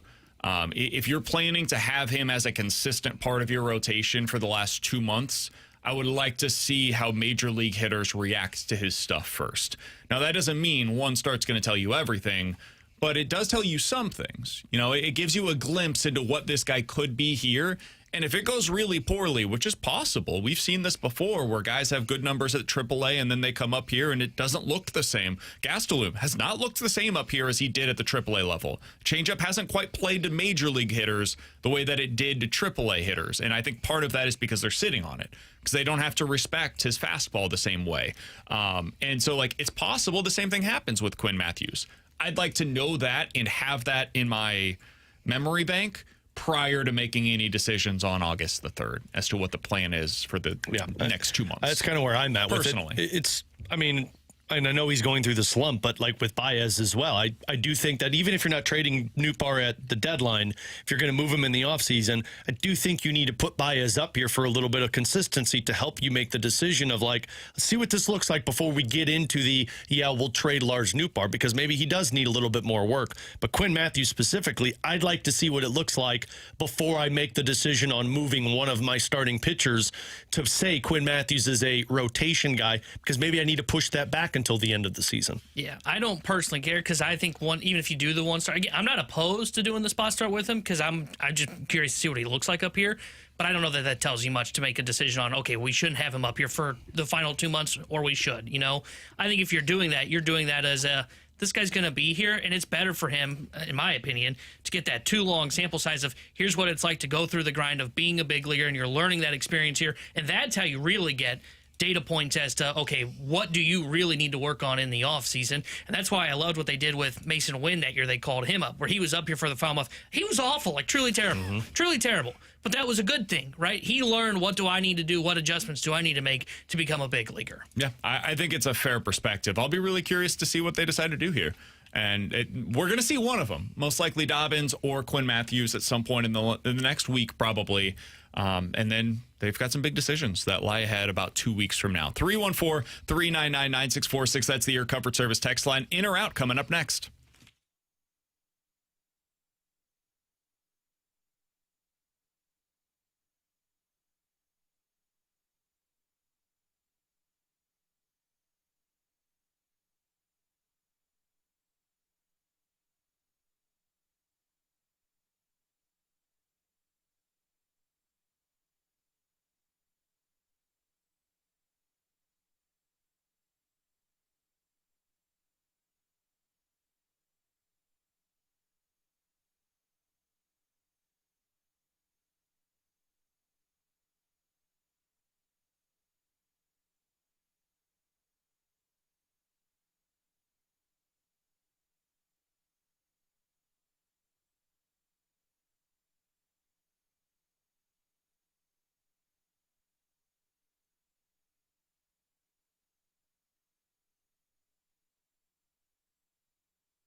Alex Ferrario with you to talk about my friends over at Classic Air Care, heating, cooling, plumbing, and electricity. If you dealt with this past weekend, you dealt with all of the heat, which means if you got an older HVAC system, well, it got you through, but you're starting to get a little nervous about it. That's where Classic Air Care comes into play. Company that has been making people comfortable since 1926, and a company that is always making sure you're taken care of. And that comes with 30-plus years service of technicians that have been doing this job, and it comes with excellent customer service. A company that has 100 vans out on the road. You've seen them before, the orange vans with penguins on the side. They have that many so they can make sure they get to you within 24 hours. And something they have that I really love that they offer shows their customer service. Maybe you use a different company and you've had them out. They've given you the opinion and said you need to make upgrades or buy a new system. Well, Classic Air Care offers a free second opinion. You call them, you tell them you need a second opinion. They'll have somebody come out free of charge and give you their honest assessment of your HVAC system, and you go with what you feel most comfortable with. It's a company I've been using since 2016. Call and schedule your appointment today. Do so over the phone or online at classicaircare.com.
Tanner Hendrickson here with the Sports Center update brought to you by Saliga Heating and Cooling. Cardinals fell to the Diamondbacks yesterday as they dropped 2 of 3 in Arizona. Tonight, they remain out west as they visit the Los Angeles Angels. 9:10 first pitch. Kiley will be on the mound for St. Louis. The Sports Center update was brought to you by Saliga Heating and Cooling, a Daikin heating and air conditioning dealer.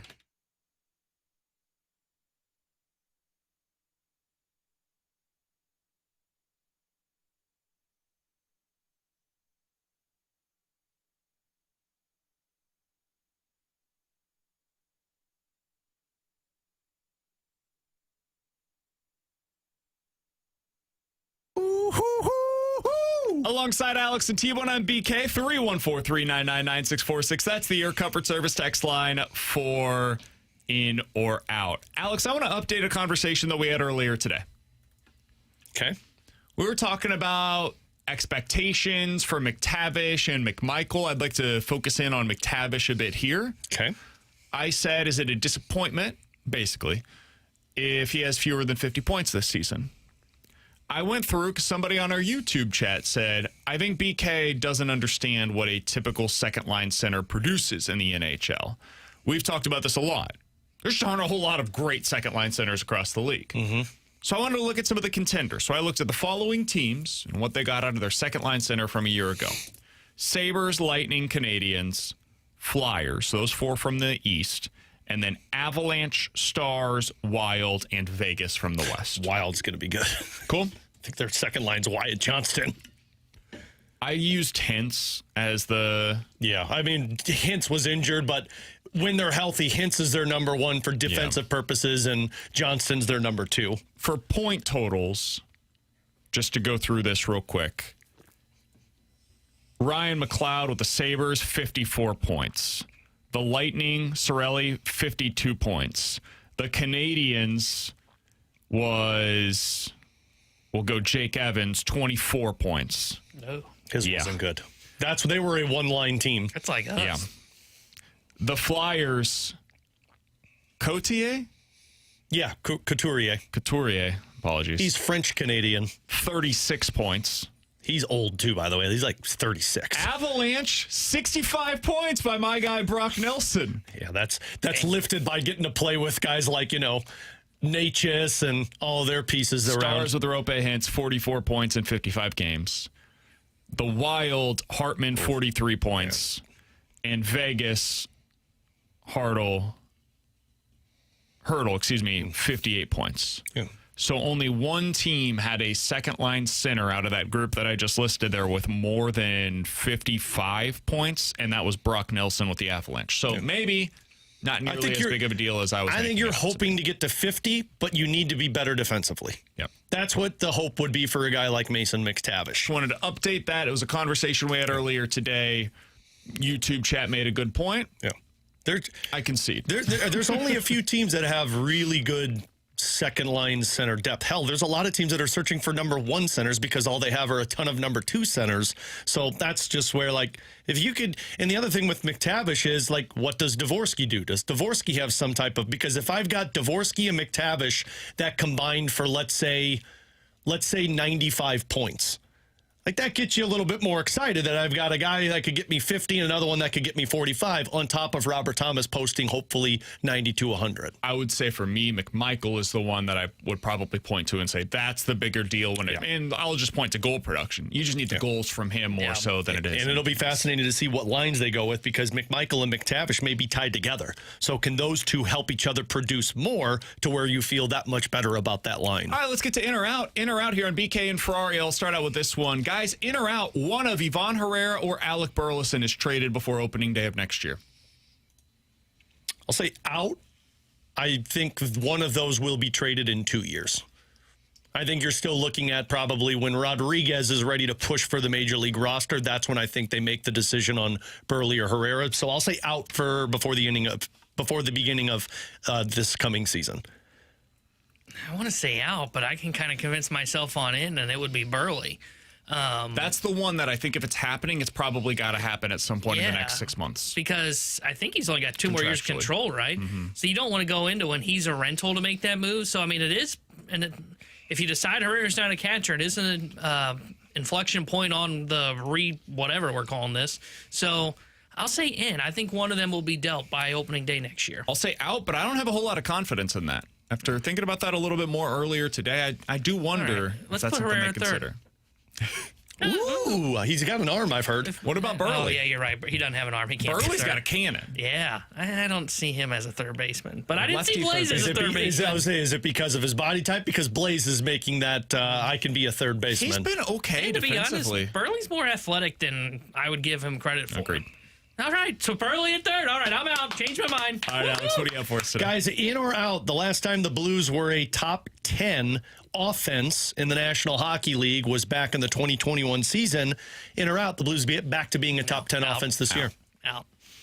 I am more concerned about what the Blues are going to be this year than I have been in years past. And one, I don't know about the offense because there's just so many wild cards, so I doubt they're top 10. But two, I fear this team's going to be so freaking slow that they're going to be lapped a lot. 2 years ago, they were 13th in the NHL in offense. That surprises me for some reason. I don't remember them being that guy. I know they got hot down the stretch, but I didn't remember them being so good to pull themselves back up to there. How could anybody stop Yakub? Yeah, he wasn't on that team. Oh. That was 3 years ago, and that team was not good. Oh. What are you saying, Alex? I'm going to say out, but I do think they're closer to the top 10 than what they've been in the last few seasons. I think they could be floating around the top half of the league. Guys, we talked earlier today about, not a lot of reinforcements down at AAA. In or out, we may see at some point before the end of the season a Leo Bernal swap with Jimmy Crooks. I'll say out. We talked about this a little bit last week, though. Crooks had not been good offensively, had the really nice moment over the weekend, but I think they're just going to get some more seasoning for Bernal. There's no real, incentive to do it just yet, but I get the thought process. Yeah, I'll say out as well. I don't think you're at that point with him yet. I think you start to hear the name maybe by September, but I think that's more next year. Yeah, I would say in because I could see by September maybe they try it, of what you're talking about. Now, maybe it's not Bernal for Crooks, and maybe Bernal and Paez is gone, whether it be traded, whatever they decide to do.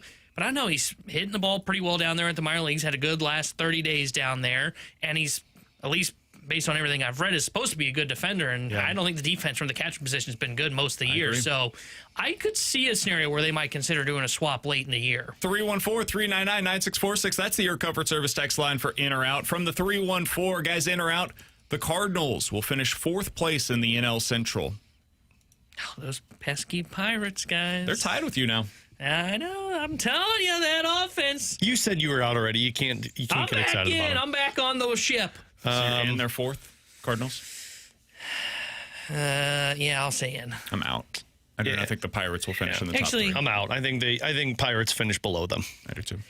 I need the deadline before I can answer because I think the Pirates are going to buy, and I'm not sure what the Cardinals are doing. Pirates up until August 6th play the following teams. Pirates trading for Tarek Skubal. The Yankees, the Cubs, the Diamondbacks, the Reds for 4, and the Milwaukee Brewers. I am going to go out on a limb and say I do not think that will go particularly well for them. Then, on the road at Miami, home against Boston, on the road at the Dodgers, at the San Diego Padres, and at the St. Louis Cardinals. God, you're such a pessimist. Yeah, I believe that this is going to be a very difficult next 6 weeks for the Pittsburgh Pirates, and they will not. You're finish just in third angry because the place. Cardinals are falling out of it. From the 386, guys, in or out, the Cardinals will win the World Series in the next 5 to 7 years.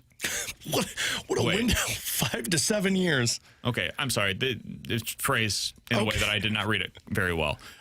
In or out, Marmol will not be the manager when the Cardinals win their next World Series. That'll be the easier way to frame it. Man, that's so hard to say. I'll say out because I don't think they're winning a World Series in the next 5 years, and it's hard to be a manager that long with a team that's not winning a World Series. So I'll just say out. That's the way that I would view it as well. The likelihood is he probably won't win a World Series here because the likelihood is whoever your manager is not going to win a World Series because the shelf life for these guys is typically like 5 years. Yeah. And most teams don't win the World Series in any 5-year stretch. Yeah. So I would agree with that. I would say it's out just because it's so hard to try and pinpoint when that moment could be for the Cardinals. 314-399-9646 is the Air Comfort Service text line from the 314. In or out, the Blues 2026 roster is already complete. I'll say out. I'm in. I don't see anything else happening. I think they've got, $4 million cap space left. I think I'm in on that. I don't think I see another move coming. I don't think they're trading for a defense. I'm just going to say out until I see Nikishin's name moved, because the fact that he's been tied by multiple insiders to the Blues makes me wonder if they're just waiting to see what Carolina does. So once that decision happens, then I'll say out. But I could also see them having a couple of guys come to invite for a training camp to compete with some of the rosters. I'm going to say in. I don't have a ton of confidence, but I think this is the group that you're going to see on opening night of the 2026 campaign. I wouldn't even be shocked if you see Nikishin held on to until the start of the regular season. Could be. I mean, that's when the Blues got the Falk deal done. It was like right around the beginning of the season, right? It was training camp, like the last week of training or preseason, because the season opener was his first game, and I think he only played like 2 games with them. There you go. All right, coming up next, we're going to get into the rewind here on 101 ESPN.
If you guys missed anything from today's show, be sure to check it out on the podcast page, 101ESPN.com.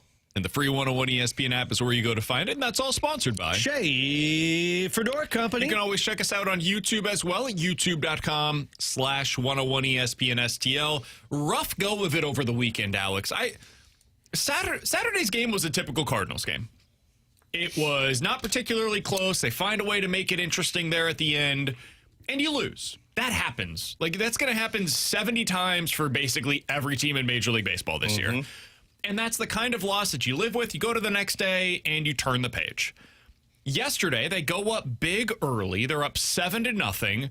They're like, all right, they turned the page. They looked good. They're going to win 2 out of 3 against Arizona. That was the goal. It didn't happen exactly the way we anticipated, but they figured it out. They win 2 out of 3. That's the result you needed.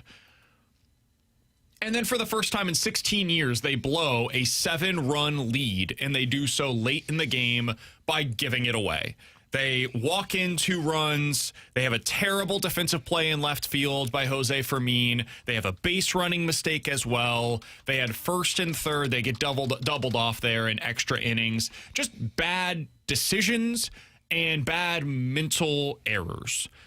And so you leave the series and you lose 2 out of 3 against Arizona, including a game that you had no business losing. We talk about this a lot, especially as it pertains to the Blues. You typically have a game or a series that you look back on and you can circle it and say, that's where we knew. If the Cardinals become a seller at this year's trade deadline, or if they ultimately miss the playoffs by a game or 2, that's when we knew. That's when we knew they were probably going to be going down in that direction, Alex. Yeah, you're absolutely right. Like, that's going to be the one you point at. And, I remember, I think it was 3 years ago, the Blues were shut out 1-0. I think it was on New Year's Eve, or maybe it was right before. They were shut out to the Columbus Blue Jackets. Right 1-0 break. Oh, yeah. It's one of the worst hockey games I've ever seen. I think they had like 12 shots on goal, and at that point we were like, yeah, this team's not good. There's moments that happen in a season that you just point to and you're like, yeah, this is kind of what it was a couple of years ago for the Cardinals when they lost to the White Sox. I'm like, no, I'm out. You don't have to tell me anything else. The Royals, to me, were a series where I look back and I'll be like, man, that's not a pretty series for how it was expected to go into, but is at least excusable because your bullpen was beaten up and you had to adjust and they rebounded. This one, not so much because your bullpen was rested and it got beaten up pretty bad. I would say both are the same issue that kind of flared up where I think it starts at Minnesota. Sure. That's the one where it starts. It's the lack of depth in your bullpen. Yeah. When you don't have your top guys available, you can really feel it with this team, which is not surprising. They're in a rebuild. The last thing you typically do when you're building up a true contender is throw assets into the bullpen. And so they're not there yet. They shouldn't have done that. But given where they're at, yeah, you can feel it, man. If you don't have JoJo Romero available right now, he has not been great this season, but I trust him more than the other left-handed options that are coming out of the pen right now. There are certain lanes you don't have a guy for right now. And you're having to go to Gastelum in those spots because at least he's got the changeup to mitigate the lefty splits. And he's just not quite there for this level just yet because his fastball doesn't play up. And so he's got to really focus on his changeup. He's got to throw it a ton, and eventually that's going to get hit, So they got into a really tough spot over the weekend with their bullpen. Once again, the guys did not come through, and ultimately you find a way to lose 2 out of 3. It was a rough series, and it's the kind of series that could have pretty significant trickle-down effects when you get closer to the trade deadline. But they still have some runway here. You've got 3 games in Los Angeles. Man, you want to get that taste out of your mouth from yesterday? This is a good place to do it. Go out to L.A. where the Angels have been awful, guys. However bad you think they've been worse than that over the last few weeks. This is a team that is ready to become a seller at the trade deadline and ready for this season to come to its end. That being said, you'll go up against some pretty good pitching because they've got decent pitching despite being a pretty terrible team so far. You got to go out there and just take care of business. You're going to want to win these games like 4-2, 4-3. You do that, you win each of them. All right, get back to the get back to Busch Stadium for this upcoming weekend, and hopefully we can forget about the disaster that was yesterday's game. I will say, though, not to go back to the World Series, but that's what happened there, too, where you're like, hey, you're going in, this is the series, you should get your offense back on track. And you did, but your pitching fell apart. The wrong offense got going. It was the Royals. Exactly. And, you're going into this one, like you just said, you should be winning these games 4-2, 3-2.